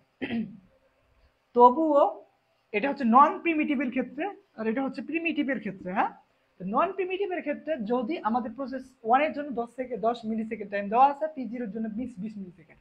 এখন যদি এটার জন্য 20 কেন, 60 মিলি সেকেন্ডও দেওয়া থাকতো, আমাদের এই নন প্রিমিটিভ শিডিউলিং গুলো কি করতো? এই প্রসেস 0 এর কাজ শেষ না হওয়া পর্যন্ত, প্রসেস 0 এর কাজ শেষ না হওয়া পর্যন্ত ও সিপিইউ কে রেডি স্টেটকে ফাঁকা করবে না। 24 সেকেন্ড যাওয়ার পরেই আমাদের যে প্রসেস 1 আছে সেইটা এন্ট্রি নেবে 10 মিলি সেকেন্ডের জন্য। তাহলে আমরা নন প্রিমিটিভ বলতে কি বোঝাচ্ছি? সে এমন একটা বৈশিষ্ট্য যখন সিপিইউ কোনো প্রসেসকে প্রসেস করা শুরু করে, সে তার যত টাইমই লাগুক না কেন শেষ করে তবেই ছাড়ে। আর নন প্রিমিটিভের ক্ষেত্রে কি বুঝবো? প্রিমিটিভের ক্ষেত্রে আমাদের কোনো প্রসেস চলমান অবস্থায় মাঝপথে থামাই দেওয়া যায়, টার্মিনেট করে দেওয়া যায়। এটা হচ্ছে কি প্রিমিটিভ। এবং আরেকটা কি বললাম? Time quantum. টাইম কোয়ান্টাম এমন একটা জিনিস যেটার মাধ্যমে প্রত্যেকটা প্রসেসের জন্য একটা নির্দিষ্ট সময় বরাদ্দ করা থাকে, এবং প্রত্যেকটা প্রসেস সেই নির্দিষ্ট সময়ের জন্যই সিপিইউ এর কাছে যাইতে পারে, তার এর বেশি সময় সে ব্যয় করতে পারে না। এই হচ্ছে আমাদের প্রিমিটিভ নন প্রিমিটিভ বৈশিষ্ট্য। এবং এখন তাহলে এই প্রিমিটিভ বৈশিষ্ট্য কার? প্রিমিটিভ বৈশিষ্ট্য হচ্ছে আমাদের রাউন্ড রবিনের। কার? রাউন্ড রবিনের। আর এর একটা আছে কি? Time quantum. আর এটা কার? এটা হচ্ছে এফসি এফএসএ। এফসিএফএস কি? First come first serve. ঠিক আছে? তো নন প্রিমিটিভ এফসি, তার মানে এফসিএফএস প্রক্রিয়ায় কোনো প্রসেস যদি একবার সিপিইউ কে ধরে, তো তার কাজ শেষ করেই বের হয়, তার এর আগে বের হয় না। বাট রাউন্ড রবিনের ক্ষেত্রে কোনো একটা প্রসেস সিপিইউ কে পাওয়ার পরেও মাঝপথে সে টার্মিনেট হয়ে যেতে পারে। হ্যাঁ, এই হচ্ছে আমাদের দুইটি অ্যালগরিদমের সংক্ষিপ্ত আলোচনা। এরপরে আমরা এখন হচ্ছে প্র্যাকটিক্যালে যাব। যদি বুঝে থাকো বলো যে ভাইয়া ইটস ইটস ইটস ক্লিয়ার। হ্যাঁ, জাস্ট এটুকু বলো যে ভাইয়া বুঝতে পারছি। সবাই একটু কমেন্ট করো।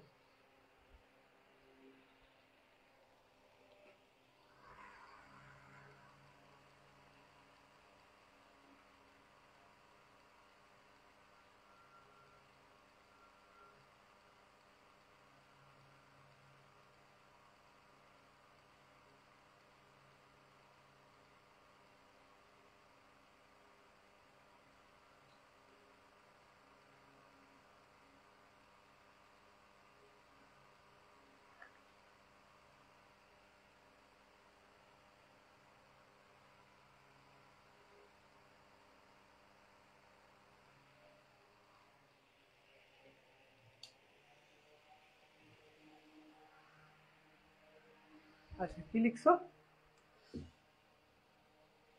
It's clear. ডান ভাইয়া, বুঝতে পারছি, বিগ ফ্যান ভাই। আশিকুর রহমান অভি। আচ্ছা, তাহলে এই বিষয়টা তোমরা, এটা কিন্তু খুবই ক্রিটিক্যাল একটা এবং ডিফিকাল্ট একটা জিনিস। হ্যাঁ, তোমরা যদি ইজি ভাবে বুঝে থাকো তার মানে হচ্ছে কনগ্রাচুলেশন, অভিনন্দন তোমাকে, তুমি অনেক বড় একটা জিনিস শিখে ফেলছো একদম ইজি ওয়েতে। হ্যাঁ, এই অ্যালগোরিদমের ক্রাইটেরিয়া গুলো খুবই ইম্পর্টেন্ট এবং এর বৈশিষ্ট্যগুলো মনে রাখা খুবই ইম্পর্টেন্ট। তো যদি তোমরা এই দুটো জিনিস বুঝে থাকো, অনেক কিছু শিখছো, অনেক কিছু বুঝছো। এখন তোমাকে ম্যাথমেটিক্সে বা ম্যাথমেটিক্স টার্মে একদম ইজি হবে তোমার জন্য। আমি এখন অ্যালগোরিদম গুলো করাই, দেখো তুমি নিজেই বলে দিতে পারবে ভাই এটার ক্ষেত্রে এটা হবে, এটার ক্ষেত্রে এটা হবে, আমাকে আর তখন ওইভাবে এক্সপ্লেনই করতে হবে না। যে এটা যদি বুঝে থাকো, কনগ্রাচুলেশন, ধন্যবাদ তোমাকে বোঝার জন্য। তো এখন আমরা এই বই কি আরো তেমন কোনো পড়া আছে? টাইম স্লাইস পড়ছি, এফজেড পড়ছি, শিডিউলিং পড়ছি, থ্রুপুট পড়ছি, এফসিএফএস কি পড়লাম, তারপরে এখানে ওয়েটিং টাইম কি পড়ছি, ডিসপ্যাচার কি পড়ছি, সিপিইউ শিডিউলিং সম্পর্কে লেখো, এটাও পড়ছি, তাই না?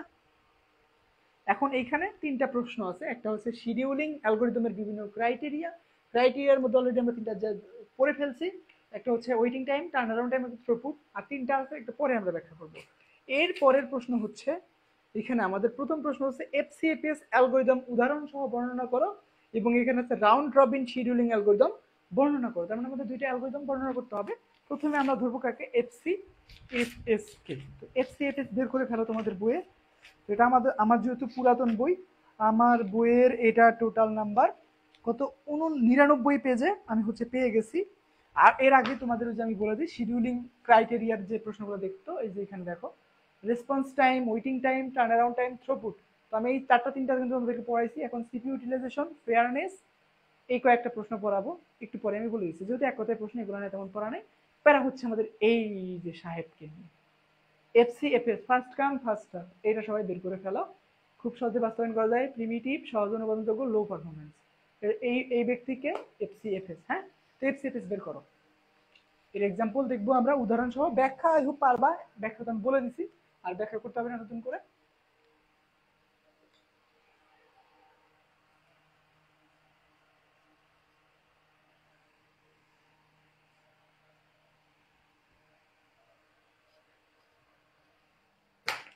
টপিকের নাম লেখো এফসি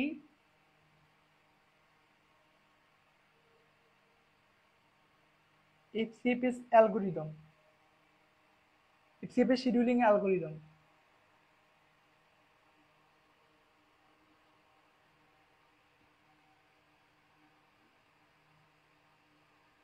ব্যাখ্যা, এফসিএফএস শিডিউলিং অ্যালগোরিদমের ব্যাখ্যা। এখন আমরা একটু ম্যাথমেটিক্যাল টার্ম করব, সবাই খাতা কলমটা একটু সামনে রাখতো, ভালো হবে। হ্যাঁ, তো এইখানে আমি একটু তোমাদের আগে দেখাই। তো এখানে রেডি কিউ নামের একটা কিউ আছে, আর আমরা জানি এফসিএফএস কি পদ্ধতি মেনে চলে। এফসিএফএস হচ্ছে আমাদের first in first out, FIFO পদ্ধতি মেনে চলে। তার মানে কি, ফিফো কার বৈশিষ্ট্য, কিউ এর বৈশিষ্ট্য। আর কিউ কত অধ্যায় ছিল, পঞ্চম অধ্যায়। কোন বইয়ের, ডেটা স্ট্রাকচার এন্ড অ্যালগোরিদম বইয়ের। তাহলে এইখানে আমাদের এই এই এই শিডিউলিং প্রক্রিয়াতে একটা রেডি কিউ থাকে। সেই রেডি কিউতে আমাদের প্রসেসগুলো জমা থাকে এবং সেটা কিভাবে কাজ করবে, ফার্স্ট ইন ফার্স্ট আউট হিসেবে কাজ করবে। ধরো এইখানে আমরা হচ্ছে একটা কিউ বানাই, এইটা ধরো আমার একটা কিউ।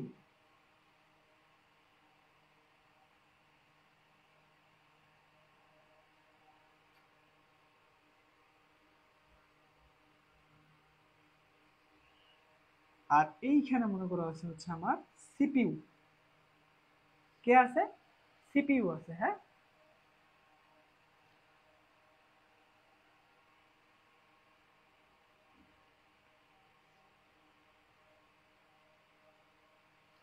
তো আর এই জিনিসগুলো হচ্ছে এক একটা করে প্রসেস। এখানে টোটাল 6টা প্রসেস আছে। হ্যাঁ, আর আমরা এখানে কি পদ্ধতি করব, ফিপো পদ্ধতি।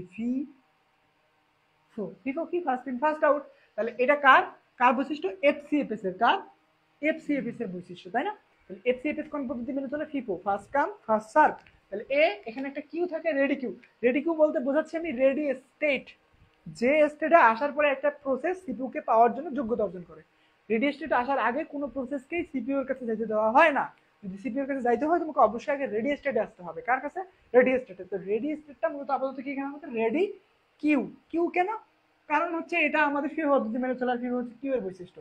এই হচ্ছে রেডি কিউ, সবাই যে রেডি কিউ মেনে কিউ পদ্ধতি মেনে চলে এমন না, এক এক অ্যালগরিদমের এক এক রকম হয়ে থাকে, সেটা একটু পরে আমরা দেখবো। ঠিক আছে, এই হচ্ছে আমাদের রেডি কিউ। তাহলে রেডি কিউ, এখানে আমি রেডি কিউ লিখে দেই, রেডি কিউ। ঠিক আছে, এই রেডি কিউতে 6টা আমাদের প্রসেস আছে। এখানে কোন পদ্ধতি? ফিফো পদ্ধতি। তাহলে কিভাবে কাজ করবে? প্রথমে আমাদের সিপিইউ এর কাছে এই এ, ধরো এই এ এর জন্য 20 এমএস, কত 20 এমএস টাইম দেওয়া, যে আমাদের এই এ নামের প্রসেসটা 20 এমএস প্রসেস হবে। কার কাছে? সিপিইউ দ্বারা প্রসেস হবে। আর আমরা জানি এটা ফার্স্ট কাম ফার্স্ট সার্ভ। তার মানে কি এফসিএফএস এর বৈশিষ্ট্য কি? সে নন প্রিমিটিভ।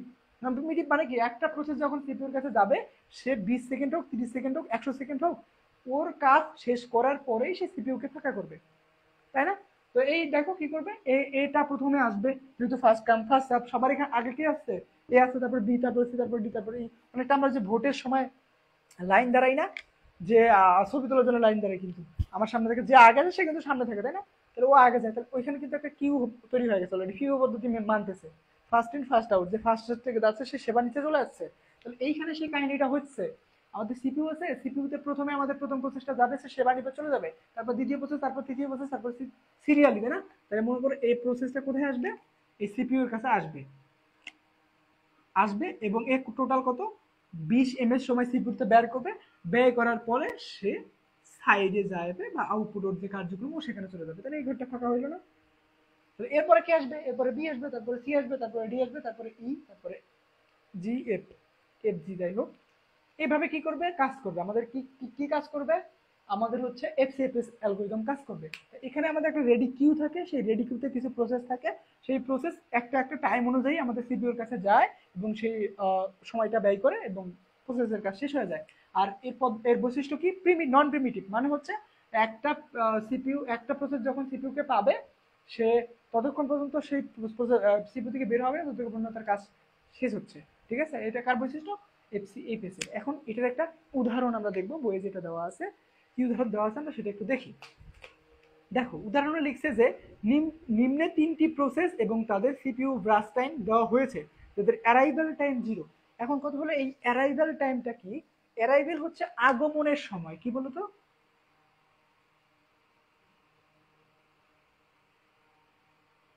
আগমন এর সময়, মানে একটা প্রসেস রেডি স্টেটে বা হচ্ছে আমাদের সিপিইউর কাছে আগমনের সময় কতটুকু, সেটাই হচ্ছে অ্যারাইভাল টাইম। মানে হচ্ছে আগমন, কার কাছে? প্রসেস সিপিইউকে পাওয়ার জন্য অ্যারাইভাল টাইম। হ্যাঁ, এটা মনে রাখতে হবে, অ্যারাইভাল টাইম হচ্ছে আগমনের সময় বা আগমন টাইম।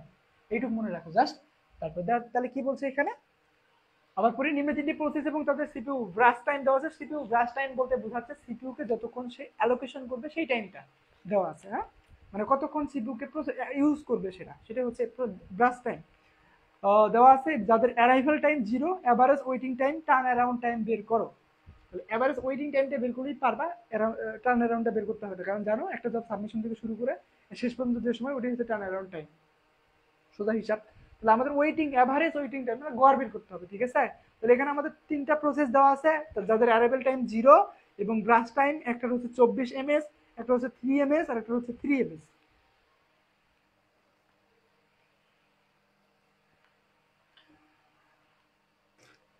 তাহলে এখানে আমাদের দেওয়া আছে, কি দেওয়া আছে? একটা চার্ট দেওয়া আছে।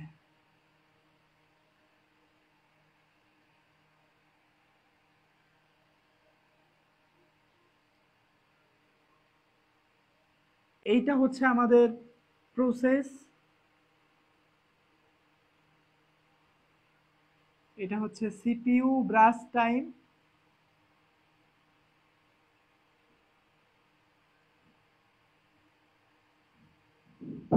সিপিইউ ব্রাশ টাইম, আর আরেকটা কি? এটি অ্যারাইভাল টাইম। ঠিক আছে, তো প্রসেস 0, প্রসেস 1 এবং প্রসেস 2, টোটাল কয়টা প্রসেস এখানে? আমাদের টোটাল এখানে 3টা প্রসেস। তাহলে সিপিইউ ব্রাশ টাইম প্রথমটার জন্য দেওয়া আছে 24 এমএস, তারপরেরটা দেওয়া আছে 3 এমএস, তারপরেরটা দেওয়া আছে 3 এমএস, আর এদের প্রত্যেকের অ্যারাইভাল টাইম 0 0 0। প্রত্যেকের অ্যারাইভাল টাইম কি? 0। এখন এইটার আমাদের এইরকম একটা চার্ট দেওয়া আছে, এই চার্টটার আমাদের সমাধান করতে হবে। এই চার্ট থেকে আমাদের কি কি বের করতে হবে? এই চার্ট থেকে মূলত আমাদের অ্যাভারেজ ওয়েটিং টাইম বের করতে হবে। এভারেজ ওয়েটিং টাইম বের করতে হবে কোথায়, এই যে চারটা আছে সেই চারটা ব্রাশ টাইম টাইম হাবি জাবি দিয়ে বের করতে হবে। ঠিক আছে, তো এইটার সমাধান আমরা কিভাবে করব, এটা আমরা এইখানে দেখি সমাধান। হ্যাঁ, আমরা প্রথমে একটা গ্রান্ড চার্ট আঁকি। তিনটা প্রসেস, আমাদের তিনটা প্রসেসের জন্য আমাদের গ্রান্ড চার্ট আঁকতে হবে। হ্যাঁ, তো আমি প্রথমে এটাই আঁকি।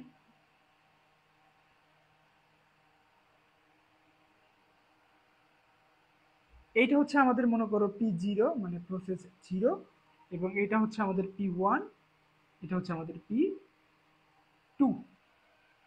হ্যাঁ, তিনটা প্রসেস P0, P1 এবং P2। এখানে কি দেওয়া আছে, P1 P2 P3 দেওয়া আছে। যাই হোক, P0 P1 P3 P2 মানে আমাদের তিনটা প্রসেস হলেই হবে। ঠিক আছে, আর তুমি যদি ওয়াকওয়ার্ড ফিল করো তাহলে এখানে P1 P2 P3 দাও, এখানে সেম জায়গায় P1 P2 P3 শেষ। হ্যাঁ, তাহলে এখানে কয়টা প্রসেস আছে, তিনটা প্রসেস। তাহলে এই প্রসেসের অ্যারাইভাল টাইম কত, প্রত্যেকটা প্রসেসের অ্যারাইভাল টাইম হচ্ছে 0। এবং আমরা জানি এই নন প্রিমিটিভ, কোন নন প্রিমিটিভ মানে কি করবে, যখন একটা প্রসেস সিপিইউর কাছে যাবে তার যত সময় লাগুক না কেন শেষ করে তারপরে আসবে। তাহলে এ কত সময় ব্যয় করবে টোটাল, 24। কত, 24। তাহলে 24 ms কি করবে, ব্যয় করবে, কারণ এখানে আমাদের দেওয়া আছে যে ব্রাশ টাইম কত 24, মানে ও 24 সেকেন্ড ধরে আমাদের সিপিইউ কে দখল করে রাখতে পারবে। এখানে কেউ কিছু ওকে বলতে পারবে না, বুঝতে পারছো? এটা হচ্ছে সিপিইউ ব্রাশ টাইম। তাহলে এর টোটাল কত, 24 ms। তাহলে এই P1 টোটাল 24 ms ধরে প্রসেস হবে।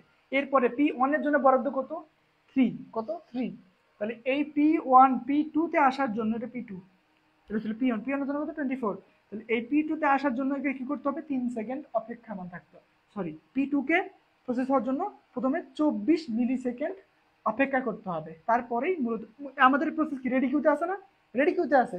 রেডি কিউতে যে সময় ব্যয় করে সেটাকে কি বলা হয়, ওয়েটিং টাইম, তাই না? কি বলা হয়, ওয়েটিং টাইম। তাহলে এই কি P2 এর ওয়েটিং টাইম কত, 24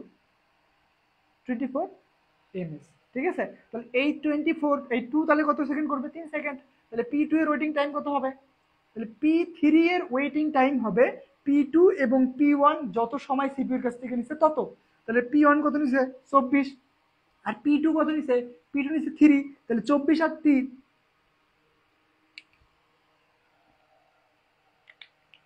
তাহলে আমাদের এখানে P1 এর জন্য কত, 24 লাগছে, তাই না? 24 প্লাস, তাহলে P2 এর জন্য কত, 3। এটা হচ্ছে P1, এটা হচ্ছে P2। তাহলে এদের দুইজনের টোটাল কত হলো, 27। তাহলে এই যে আমাদের যে P3 আছে, এ সিপিইউ কে পাওয়ার জন্য কত সময় তাকে রেডি করতে অপেক্ষায় থাকতে হবে, 27 মিলি সেকেন্ড। 27 মিলি সেকেন্ড তাকে অপেক্ষামান অবস্থায় থাকতে হবে। এবং এ কত সময় নিবে, P3 কত সময় নেবে, 3 সেকেন্ড। তাহলে 27 আর 3 কত হয়, 30। যদি এরপরে আর কোনো প্রসেস থাকতো তাকে সেই প্রসেসকে 30 ms সময় ব্যয় করতে হইতো রেডি কিউতে প্রসেসরকে পাওয়ার জন্য। ধরো এখানে যদি আমরা আর একটু যুক্ত করি এমনিতে বোঝার জন্য, লালকাই হয়েছে, ভালোই হয়েছে, P4।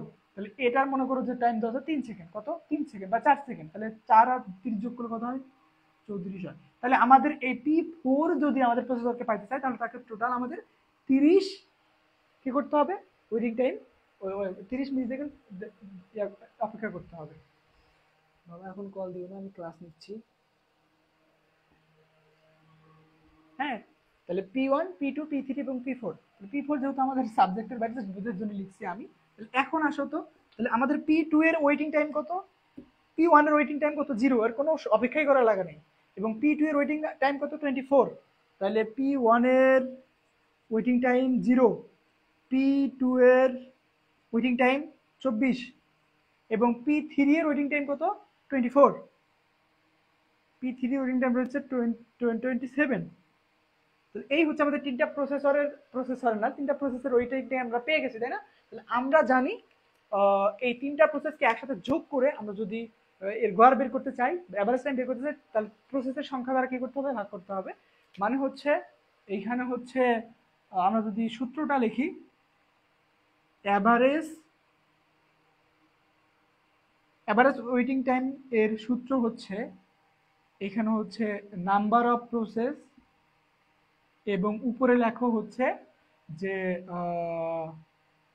প্রসেস পার প্রসেস ওয়েটিং টাইম, পার প্রসেস ওয়েটিং টাইম মানে প্রত্যেকটা প্রসেস কি পরিমাণ টাইম ব্যয় করছে ওইখানে হচ্ছে টোটাল, বা এখানে লিখতে পারো যে প্রসেস ওয়েটিং টাইম মানে প্রত্যেকটা প্রসেসের ওয়েটিং টাইম, আর নিচে হচ্ছে নাম্বার অফ প্রসেস মানে কতগুলো টোটাল প্রসেস আছে। তাহলে এগুলো এটা করলে কি করতে কি হবে, অ্যাভারেজ ওয়েটিং টাইমটা আমাদের বের হবে। তাহলে এই সূত্র অনুযায়ী আমরা যদি অ্যাভারেজ ওয়েটিং টাইম বের করতে চাই, এখানে দেখো আমাদের প্রথম ওয়েটিং টাইম কত, জিরো, P1 এর কত জিরো, P2 এর কত 24, P3 কত 27। তাহলে প্রথমে লেখো জিরো, তারপরে লেখো 24, তারপরে লেখো হচ্ছে 27, আর নিচে কি আছে নাম্বার অফ প্রসেস। তাহলে আমাদের কয়টা প্রসেস আছে, 1 2 3, তাহলে এটা আমরা 3 দ্বারা বিভক্ত করব। তাহলে কত হয় টোটাল, তাহলে 24 24 48, 48 আর 3 হচ্ছে 51, 51 কে 3 দ্বারা ভাগ করলে কত হয়, কত আসে দেখো তো। এখানে আমাদের টোটাল 17 মিলি সেকেন্ড আউটপুট আসে। কি আসে, 17 ms। এইটা কি, এটা হচ্ছে অ্যাভারেজ ওয়েটিং টাইম, বুঝতে পারছো? এটা কি, এটা হচ্ছে অ্যাভারেজ ওয়েটিং টাইম কার, এই তিনটা প্রসেসের। ঠিক আছে, তো এখন তোমরা যদি এটা বুঝে থাকো একটু কমেন্ট করো আমাকে। এটা কিন্তু অনেক ইম্পর্টেন্ট, ভালো করে বুঝে থাকলে বলবা, না বুঝলে আবার বলবো, আমি রিপিট করবো। ঠিক আছে, সবাই একটু বলো যে কোথাও কি আমার এক্সাম্পলের সমস্যা আছে বা বুঝতে কোনো সমস্যা হচ্ছে তোমাদের। আই হোপ আমি তোমাদেরকে ভালোভাবে বুঝাতে পারতেছি, বাকিটা এখন তোমাদের উপর নির্ভরশীল। হ্যাঁ বলো একটু।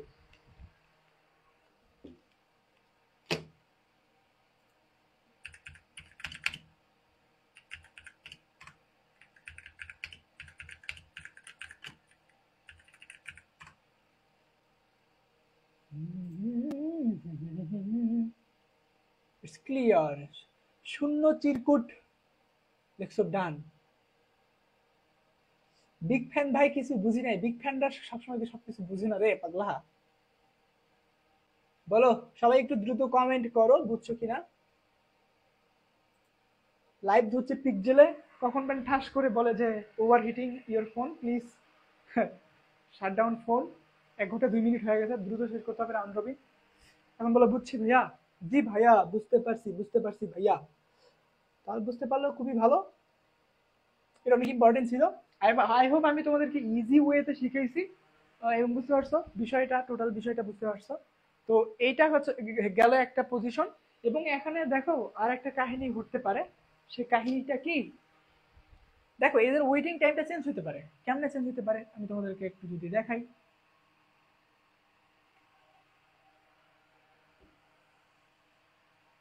ওগুলা যে যেরকম আছে সেরকমই থাক, এগুলা একটু মুছে দেই,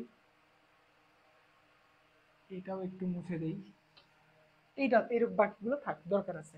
দেখো ওইটা একটা পদ্ধতি গেল, হ্যাঁ। এখন বিষয়টা তো এরকমও হইতে পারতো না যে প্রথমে P2 প্রসেসটাকে প্রসেস করানো হচ্ছে, তারপরে P3 কে করানো হচ্ছে, তারপরে হচ্ছে আমাদের P1 কে করানো হচ্ছে। তাহলে এবার কি হবে বলো তো, P2 এর অ্যারাইভেল টাইম কত, জিরো, কত 3। তাহলে এই যে P3 এর কত, তাহলে P3 এর যদি আমরা হচ্ছে P3 এর যদি প্রসেসরের কাছে পাঠাতে চাই, তাহলে প্রথমে তাকে কত 3 সেকেন্ড ওয়েট করতে হবে, 3 আর 3 কত হবে 6, কত 6। তার মানে P1 কে প্রসেস হওয়ার জন্য টোটাল 6 সেকেন্ড অপেক্ষা করতে হবে, তারপরে সে টোটাল কত করবে 24, তাই না? 6 এর সাথে 24 যোগ করলে 30, ঘুরে কিন্তু টাইম টেবিলটা আমাদের সেই হইলো। কিন্তু এবার আমরা একটু ক্রমটা উল্টায় দিচ্ছি, এই পাশে ছিল এবার আমরা এই পাশে করে দিচ্ছি, তাই না? তাহলে এর ইয়া কত 3 0, কতক্ষণ করবে 3 সেকেন্ড করবে। তাহলে P3 কখন পাবে, 3 সেকেন্ড পরে পাবে, 3 মিলি সেকেন্ড পরে পাবে। আর P1 কত পাবে, 6 মিলি সেকেন্ড পরে পাবে, কারণ P3 এর জন্য কত ব্রাশ টাইম দেওয়া আছে 3, P1 এর জন্য ব্রাশ টাইম কত 3। এবার যদি আমরা অ্যাভারেজ টাইম বের করতে চাই, দেখো তো কি হয়। অ্যাভারেজ টাইম বের করার কি সূত্র কি, প্রথমে আমাদের কি করতে হবে, পার প্রসেস ওয়েটিং। তাহলে পার প্রসেস, এবার দেখো P1 এর কত, P1 এর কিন্তু জিরো, P2 এর কত, সরি P1 না, P2 এর কত জিরো, P3 এর কত, P3 এর হচ্ছে আমাদের এখানে 6, কত 6। আর এই যে আমাদের P1 এর টোটাল এখানে কত লাগতেছে 6, ও সরি আমরা এখানে ভুল করছি নাকি, ভুল করছি তো।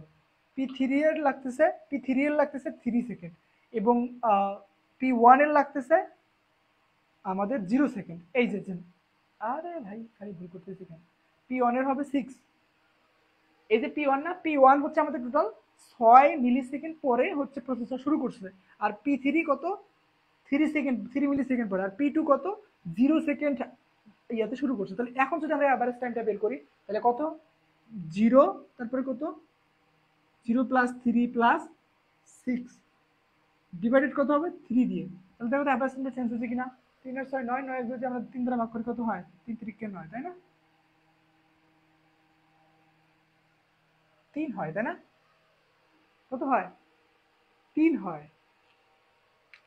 কত হয় দেখো তো, এর আগেরটা বের হইলো আমাদের কত 17 ms, আর এবার কত বের হয়েছে 3 ms। তার মানে কি পার্থক্য আছে?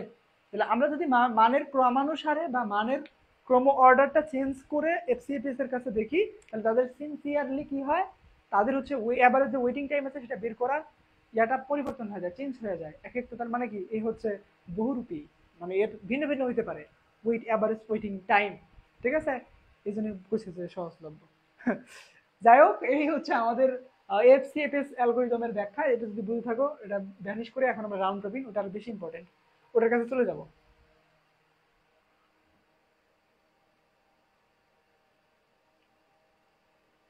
দিলশাদ সিএসআই লিখছো যে আজকে বুক খুললাম। আচ্ছা, বহুদিন পর আপনার দর্শন মিললো ভাইয়া। মিনহাজুল ইসলাম মিনহাস, তোমরা তো আসো না রে, দর্শনও মিলে না। দিন যাচ্ছে তোমাদের সাথে সম্পর্ক কমে যাচ্ছে, দূরত্ব বেড়ে যাচ্ছে, ক্লাস কমে যাচ্ছে, আস্তে আস্তে তোমাদেরকে ছেড়ে যাইতে হবে। সময় ঘনিয়ে যাচ্ছে, ভাবলেই কেমন যেন চোখ বন্ধ হয়ে যায়। তো যাই হোক, এটা হচ্ছিল আমাদের এফসিএফএস অ্যালগরিদমের। তো এখন আমরা যাবো হচ্ছে রাউন্ড রবিনে। কিন্তু আমার ফোন যদি বলে যে ভাইয়া I am out of heat, প্রচুর হিট হয় বুঝছো, এই হচ্ছে ইয়ারফোনগুলা, পিক্সেল ফোনগুলা। তবে ফির লাইভ কোয়ালিটি ভালো হয় এই দিক দিয়ে ফির তারা।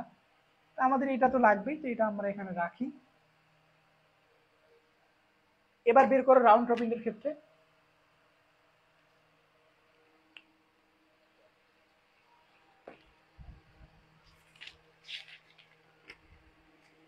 এই হচ্ছে আমাদের রাউন্ড রবিন, এটা বের করো। এবং এটার এক্সাম্পল আছে কি উদাহরণ, হ্যাঁ এই যে এখানে উদাহরণ আছে, এটা দিয়ে হচ্ছে এই সেম দেখো P1 এর জন্য 24, P2 36, তার মানে এটা আমাদের বুঝতে হবে না, ওটা আমাদের লাগবে, ঠিক আছে? এবং এখানে টাইম কোয়ান্টাম একটা নতুন কিছু যোগ করতে হবে আমাদের, টাইম কোয়ান্টাম আছে, একটু পরেই শোনাই তোমাদের। দেখো তাহলে রাউন্ড রবিন হচ্ছে সব থেকে বেশি ব্যবহৃত একটা হচ্ছে ইয়া, মানে হচ্ছে শিডিউলিং অ্যালগরিদম। দেখো উদাহরণ কি দিচ্ছে, নিম্নে 3টি প্রসেস ও তাদের ব্রাশ টাইম দেওয়া আছে, তাদের অ্যারাইভাল টাইম 0 এবং টাইম কোয়ান্টাম 4। অ্যারাইভাল টাইম কত 0 এবং টাইম কোয়ান্টাম 4, নতুন একটা যুক্ত হয়েছে time quantum 4 millisecond. Round robin scheduling অনুসারে অ্যাভারেজ ওয়েটিং টাইম বের করো, মানে অ্যাভারেজ ওয়েটিং টাইম আমাদেরকে বের করে দেখাইতে হবে আগেরটার মতোই, হ্যাঁ? তবে এটা কিন্তু প্রিমিটিভ, এটা যুক্ত মনে রাখতে হবে। এখানে আমাদের নতুন একটা জিনিস যুক্ত হবে, সেই যুক্ত জিনিসটার নাম কি? সেই যুক্ত টাইম হচ্ছে time dot queue, time quantum. তাহলে এটার টাইম কোয়ান্টাম কত 4, এটার 4, এটা 4। তাহলে প্রত্যেকের টাইম কোয়ান্টাম দেওয়া হয়েছে 4 সেকেন্ড করে। এখন এদের কি করতে হবে, অ্যাভারেজ ওয়েটিং টাইম বের করতে হবে। এটার মজার একটা কিউ আমরা পরে অ্যাড করবো এখানে, আমরা আগে গ্রান্ড চার্টটা দেখি কিভাবে বের করা হয়, আমরা এটা লিখবো। এটা আসলে কিভাবে লিখবো সেটা আগে একটু দেখো।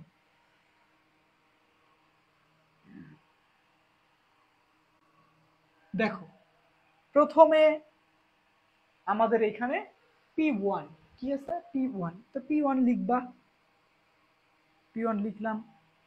এরপরে লিখবা P2, P2 লিখলাম।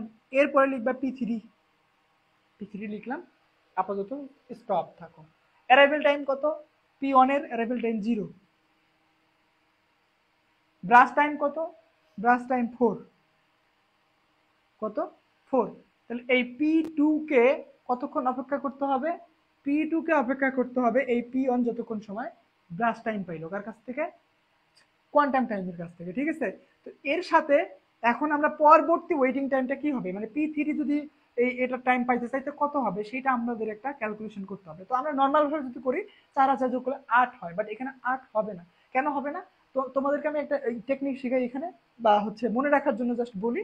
তোমরা কি করবা, 0 থেকে গণনা শুরু করবা। কত থেকে, 0 থেকে গণনা শুরু করবা। দেখো 0 থেকে যদি গণনা শুরু করি, আমরা অ্যারাইভেল টাইম 0 থেকে যদি গণনা শুরু করি, তাহলে আমরা 0 1 2 3 3 পর্যন্ত গুণে ফেলে কিন্তু আমাদের 4 হয়ে যায়। কত, 3 পর্যন্ত গণনা করলে 4 হয়ে যায়, তাহলে 0 1 1 1, তাহলে এই তিনটা যোগ করলে আমরা কত হবে 3, 3 প্লাস 4 দিবা কত হয় 7। একদম মানে ইজি ভাবে মনে রাখার জন্য জাস্ট এই টেকনিকটাই ইউজ করো। তাহলে এখানে কত হবে, 4 এর সাথে 4, আমাদের আমাদের ভাষায় 4 যোগ করলে কত হবে এখানে 7, তারপরে কত হবে 3 যোগ করলে 10। এই পর্যন্ত সিম্পল ভাবে থাকো, ইটস এনাফ। এখানে আর কিছু করতে হবে না, কোনো সমস্যাও নাই, অ্যানাবেল টাইমও দিতে হবে না। এইখানে রাউন্ড রবিনেরটার এই জন্যই একটু প্রবলেম হয়, কারণ সবাই একটু উল্টা পড়ে, ঠিক আছে। এই পর্যন্ত একটা পদ্ধতিতে আমরা 3 পর্যন্ত যোগ করলাম, এরপরে ফির আবার 4 করে যোগ করবো কেন, এগুলো আমি একটু পরে বলবো। বাট এই যে এই পর্যন্ত আগে ভালো করে বুঝো, আমাদের টোটাল কয়টা প্রসেস, 3টা প্রসেস। এখানে বুঝতে হবে কে কার করতেছি, সরি এখানে এফসিপিস কেন, এখানে হবে আর আর আর ডট আর, মানে হচ্ছে রাউন্ড রবিন, কে রাউন্ড রবিন, ঠিক আছে। তো এখানে 3টা প্রসেস আছে, 3টা প্রসেসের জন্য ব্রাশ টাইম আমরা অলরেডি দিয়ে ফেলছি 4 7 10, ঠিক আছে। তাহলে P1 4 সেকেন্ড হবে, A 4 সেকেন্ড হবে, A 4 সেকেন্ড হবে, কমপ্লিট।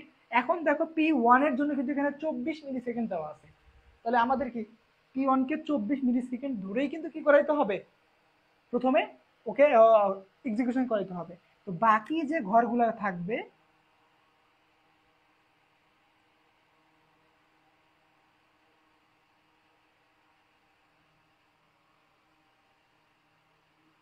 বাকি যে ঘরগুলো থাকবে সবাই কার জন্য, সব থাকবে P1 এর জন্য। 1 2 3 4 5 6 টোটাল, হ্যাঁ। তাহলে P1 এর জন্য কেন থাকবে এইটা একটু এখন আমরা এইখানে একটা রেডি কিউবের মাধ্যমে দেখি। ওটার মধ্যে একটা রেডি কিউ বানাই আমরা এখানে।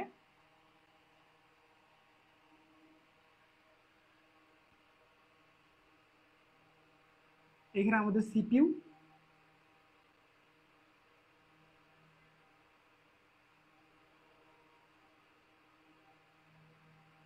এটা আমাদের সিপিইউ।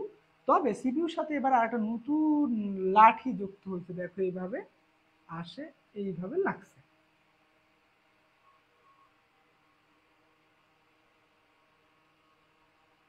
এখানে একটা ঘর আমরা ফাঁকা রাখবো, ধরো এটা হচ্ছে P0 P1 P2 P3 P4।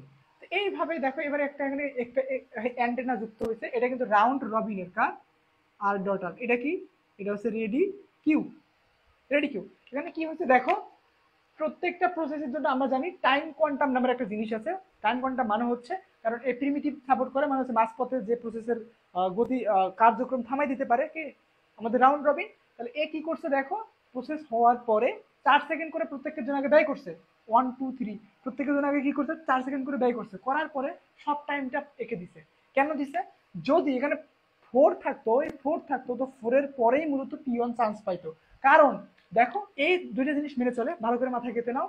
এই রাউন্ড রবিন পদ্ধতিতে, এই রেডি কিউতে, যদি কোনো একটি প্রসেস আমাদের সিপিইউ দ্বারা কার্যক্রম শেষ করে ফেলে, তবে তাকে এখান থেকে সরাই নেওয়া হয়।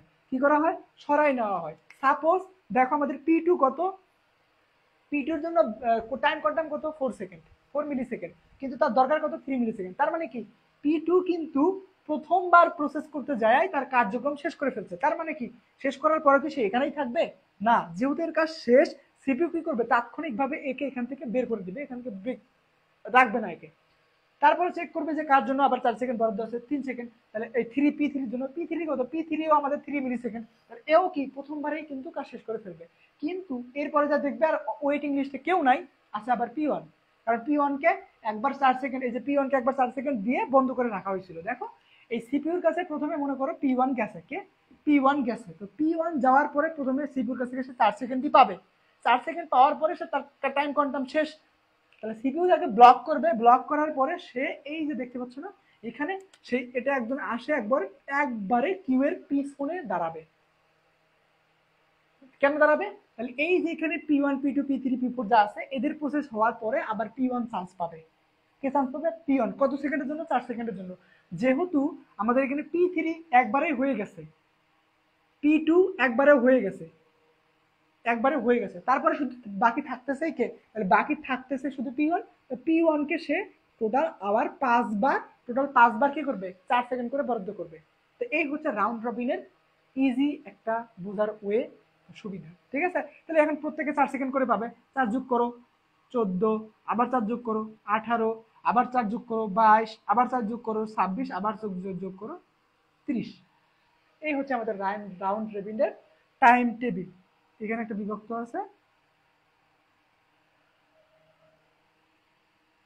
হ্যাঁ, তাহলে এখন অ্যাভারেজ টাইমটা কিভাবে বের করব? কারণ দেখো P1 এর কিন্তু অনেকগুলা হচ্ছে ওয়েটিং টাইম হচ্ছে। আমরা কি জানতাম যে পার প্রসেসের ওয়েটিং টাইম, মানে এখানে P1 এর ওয়েটিং টাইম কত, P2 এর ওয়েটিং টাইম কত, P3 এর ওয়েটিং টাইম কত, এটা কিন্তু আমাদের জানতে হবে। জানার পরেই কিন্তু আমরা হচ্ছে অ্যাভারেজ টাইমটা বের করতে পারবো। কিন্তু এখানে P1 এর প্রথমে ধরলাম 4 সেকেন্ড, আবার কিন্তু এখানে 10 সেকেন্ড থেকে শুরু হয়েছে। তাহলে কাহিনী ঘটে গেছে না এখানে? তাহলে কাহিনী যে ঘটে গেল, এটা বের করার জন্য একটা সহজ ইয়া দেখাচ্ছি কিভাবে এটা বের করবা, যে কেন হচ্ছে 4 হইলো আবার 10 কেন হইলো, মানে P1 এর প্রসেস টাইমটা বা ওয়েটিং টাইমটা কত আসলে। দেখো সে প্রথমে শুরু করছে কত, 0 থেকে কতবার, 4 বার, বা এখানে 1 হবে। প্রথমে 4 সেকেন্ডের জন্য একবার পাইছে, পাওয়ার পরে তার প্রসেস কিন্তু শেষ হয়ে গেছে, ওয়েট করা শেষ হয়ে গেছে। তারপর সে মূলত 7 থেকে 7 এবং 10, P1 কোথা থেকে শুরু হচ্ছে, এখান থেকে, তাই না? তাহলে 7 এবং 10, এই টাইমটা টোটাল এখানে 10 মিলি সেকেন্ড। দ্বিতীয়বার, প্রথমবার কিন্তু 4 সেকেন্ড পাইছে সে, পাওয়ার পর তার কাজ শেষ। এখন দ্বিতীয়বার আবার প্রসেস শুরু হওয়ার জন্য সে 10 মিলি সেকেন্ড কিন্তু অপেক্ষামান অবস্থায় ছিল P2 এবং P3 এর জন্য। তারপরেই সে প্রসেস করার টাইম পেয়েছে কার কাছে, প্রসেসরের কাছে, তাই না? তাহলে এখানে তাকে 10 মিলি সেকেন্ড কিন্তু দাঁড়াইতে হয়েছে। তো তার অ্যাভারেজ ইয়াটা কত, গড় বা হচ্ছে তার টোটাল হচ্ছে ইয়াটা আমাদের বের করতে হবে, এখানে ওয়েটিং টাইমটা বের করতে হবে। তাহলে এখানে শুরু হয়েছে আবার কত, 10। তাহলে শুরু এবং আবার শুরু, স্টার্ট টাইম যদি আমরা বের করি, আরে ভাই কি সমস্যা তোমার, 10 মাইনাস 20 তাহলে কত হয়, 6 ms। তাহলে আমাদের P1 এর 6 ms হচ্ছে ওয়েটিং টাইম প্রসেস হওয়ার জন্য, এবং P2 এর কত, P2 এর হচ্ছে 4, এবং P3 এর কত, P3 এর হচ্ছে 7। তাহলে এখন কি পারবা না তোমরা নিজেরা ইয়া বের করতে, এভারেজ ওয়েটিং টাইম বের করতে? এখন তোমরা নিজেরা একটা এভারেজ ওয়েটিং টাইম বের করে আমাকে বলো তো, এইটার এভারেজ ওয়েটিং টাইম কত, এই রাউন্ড রবিনের এভারেজ ওয়েটিং টাইম কত বের করে আমাকে একটু কমেন্টে জানাই দাও যে ভাইয়া এভারেজ ওয়েটিং টাইম হবে এইটা, বের করো ফার্স্ট।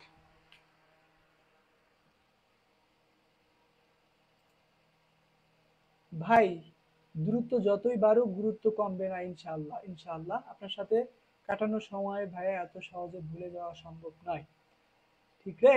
তোদের সাথে সময় অল্প হইলেও এই সময়গুলো খুবই হচ্ছে মূল্যবান সময় এবং গুরুত্বপূর্ণ সময় জীবনের। ভালো একটা সময় কাটছে তোদের সাথে, এগুলো সহজে ভোলা পসিবল না। তো তোমরা আমাকে একটু অ্যাভারেজ ওয়েটিং টাইমটা কমেন্টে জানাও যে ভাইয়া হচ্ছে পিক্সেলের কি খবর দেখি। তো প্রায় আমাদের এটা একটা মেগা ক্লাসের সময় হয়ে যাচ্ছে, আমরা প্রায় 1.5 ঘন্টার মতো লাইভটা কন্টিনিউ করলাম। তো আমাদের ফোনকে ধন্যবাদ, কারণ আমাদের ফোন এত সুন্দর সার্ভিস দিছে, ওভারহিট হয়ে যায়নি। আমি তো তোমাদের ওই যে গত ক্লাসটাতে 1 ঘন্টা লাইভ নিতেই পারিনি, তাই না? 55 মিনিটে ওভারহিটিং হয়ে গেছিল ফোনটা, তখন প্রচুর গরম ছিল না, একটু ঠান্ডা আছে। সবাই একটু দ্রুত অ্যাভারেজ ওয়েটিং টাইমটা বের করে বলো ভাইয়া অ্যাভারেজ ওয়েটিং টাইম হচ্ছে এইটা। ভাইয়া অ্যাভারেজ ওয়েটিং টাইম 5.33 মিলি সেকেন্ড। আমরা তো বইয়ের সাথে যদি একটু মিলায় দেখি,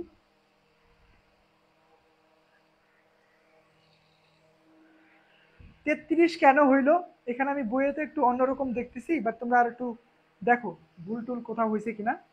33 কেন হয়েছে আমি একটু দেখি, নিজেও করে দেখি। আমাদের প্রথমে কত, 6, এরপরে কত, 4, এরপরে কত, 7, তাহলে কত হয়, 10 এবং 7, 17, তাই না? 17 বাই ডিভাইডেড বাই 3 কত হয়, 17 ডিভাইডেড বাই 3, 17কে ডিভাইডেড করলে কত হয়? আচ্ছা বইয়ে দেওয়া আছে 5.66, 5.66, আর তুমি বলছো 5.33। এখন বইয়ে হয়তো বা ভুলও থাকতে পারে বা তোমারটাও ভুল হতে পারে, বাট এখন তোমরা এই 17কে 3 দ্বারা ভাগ দিয়ে যেটা পাবা সেটাই হচ্ছে আউটপুট, সেটা হচ্ছে আমাদের অ্যাভারেজ কি বলতো, ওয়েটিং টাইম কার, রাউন্ড রবিন অ্যালগোরিদম এর। ঠিক আছে? যদি বুঝে থাকো তাহলে অ্যাভারেজ টাইমটা মিলাই দেখো ঠিক আছে কিনা। হ্যাঁ ভাই, অ্যাভারেজ ওয়েটিং টাইম 5.33 মিলি সেকেন্ড। ভাইয়া দেরি করে লাইভে আসার জন্য কিছুই বুঝতে পারতেছি না। তো বিষয়টা হলো কি, এই বিষয়গুলো এক একটা টপিকের সাথে কানেক্টেড থাকে, হ্যাঁ, এই জন্য বুঝতে সমস্যা হয়। তুমি লাইভটা যেহেতু এখনই শেষ হচ্ছে, শেষ করার পরে এবার আবার একটু প্রথম থেকে দেখো। আই হোপ এই লাইভটা যে দেখবে তার প্রসেস শিডিউলিং নিয়ে আর কোনো প্রকার সমস্যা থাকবে না ইনশাল্লাহ।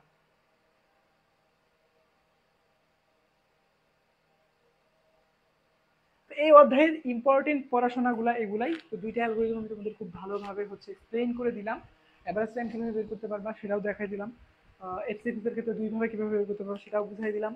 এবং হচ্ছে ইয়ার ক্ষেত্রে কিভাবে বের করতে হয় সেটাও আমি তোমাদেরকে বুঝাই দিলাম। তো এখন কথা হচ্ছে, বাংলা ভাষায় যদি বলি শিডিউলিং, শিডিউলার হচ্ছে এমন একটা জিনিস, যেমন আমাদের আরিফ আছে না, আজকে কোন গার্লফ্রেন্ডের জন্য কত সময় এবং কখন নির্ধারণ করবে এইটা ঠিক করে। আবার আরেক টাইমে কোন গার্লফ্রেন্ডের সাথে কখন টাইমিং করবে ওটা ঠিক করে। তারপরে আরেকটা গার্লফ্রেন্ডের সাথে কখন এই যে কি করলো, শিডিউল করলো। সোজা ভাষা এটা হচ্ছে শিডিউলিং। হ্যাঁ, আরিফের ভাষা প্রেমের শিডিউলিং হচ্ছে এইটা না। তো আই হোপ বুঝতে পারছো ওভারঅল জিনিসটা। আজকের বেশ কিছু ইম্পর্টেন্ট টপিক তোমরা জানলা। সব বুঝতেছো, টার্ন অ্যারাউন্ড টাইম জানছো, ওয়েটিং টাইম জানছো, রেসপন্স টাইম জানছো, সিকিউর শিডিউলিং জানছো, শিডিউলার জানছো, short term long term mid term জানছো, ডিসপ্লেসার জানছো, রেডিয়েস্টার জানছো, কি জব কি জানছো, প্রসেস কি জানছো, প্রোগ্রাম কি জানছো, এবং রাউন্ড রবিন কি, শর্টের জব ফার্স্ট কি, তারপরে এফসিএফ এর ফার্স্ট কাম ফার্স্ট সার্ভ কি, এগুলো বুঝতে পারছো। টাইম কোয়ান্টাম কি বুঝতে পারছো। তো এই অধ্যায়ের ওভারঅল টপিকগুলো হচ্ছে এইগুলা। যদি খুব ভালোভাবে বুঝে থাকো তাহলে সবাইকে কনগ্রাচুলেশন, অভিনন্দন, ধন্যবাদ তোমাদেরকে এত কষ্ট করে ক্লাসটা করার জন্য এবং বোঝার জন্য। তো ক্লাসটা ফ্রি ছিল। তো তোমাদের যারা ফ্রেন্ড ছিল যারা ক্লাস করতে পারেনি তাদেরকে আবার পুনরায় ইনবক্সে দিয়ে রাখতে পারো, তাদের তারা ক্লাসটা করতে পারে। তোমরা যারা করছো তোমাদেরকে তো অভিনন্দন, অনেক কিছু শিখছো আই হোপ ইনশাল্লাহ। এবং তোমরা একটু জানাও ক্লাসটা কেমন লাগছে, কেমন হয়েছে, অনেকদিন পর লাইভ নিলাম। আই হোপ তোমাদের ফিডব্যাক আমাকে হচ্ছে ইন্সপায়ার করবে এবং হচ্ছে আগামীতে আরো ক্লাস নিতে উৎসাহ দিবে। তো আর বেশি কিছু না বলি, আজকে এই পর্যন্তই নাকি। আহ, আতিকুর রহমান আশিক লিখছো, থ্যাংক ইউ, তোমাকে অভিনন্দন। আজকে আর বেশি দূর আমরা না যাই। হ্যাঁ, প্রত্যেকে ভালো থাকো এই কামনাই করি, আর আমার জন্য দোয়া করো আমিও যাতে ভালো থাকতে পারি। তোমাদের আর একটা বই আছে, ওটা দ্রুতই শেষ হয়ে যাবে ইনশাল্লাহ। আর ফ্রন্ট এন্ড কোর্সে যারা আসো তোমাদের জন্য সুখবর, 25 তারিখের আগেই তোমাদের জন্য খুব ভালো একটা আউটপুট আসতেছে ইনশাল্লাহ। আহ, তো কি আর কি বলবো, এতটুকুই। চিনোই তো আমাকে, আমি মোহাম্মদ হাফিজ, পড়ি হচ্ছে কম্পিউটার সায়েন্স অ্যান্ড টেকনোলজি নিয়ে। আমি সপ্তম সেমিস্টার রানিং। আর 1 মাস পরে ইনস্টিটিউট বের করে দিবে কোনো একটা কোম্পানির কাছে, হ্যান্ড ওভার করবে, ওখানে শেখানোর পরে বাড়ি থেকে বলবে বাবা হাফিজুর রহমান কি চাকরি করেন আপনি। হ্যাঁ, এই হচ্ছে আমার হয়তো পরিচয়। তো আজকে এই পর্যন্ত, আর বেশি কিছু না বলি। হ্যাঁ, দেখা হবে তোমাদের সাথে আগামী ক্লাসে ইনশাল্লাহ। সেই পর্যন্ত প্রত্যেকে ভালো থাকো। আহ, অনেক ভালো হয়েছে ক্লাসটা, ধন্যবাদ সময় একটা জুই। তো এই পর্যন্তই, আজকে এই পর্যন্তই শেষ। দেখা হচ্ছে আগামী ক্লাসে ইনশাল্লাহ। সে পর্যন্ত প্রত্যেকে ভালো থাকো। আসসালামু আলাইকুম রহমতুল্লাহি ওয়া বারাকাতুহু।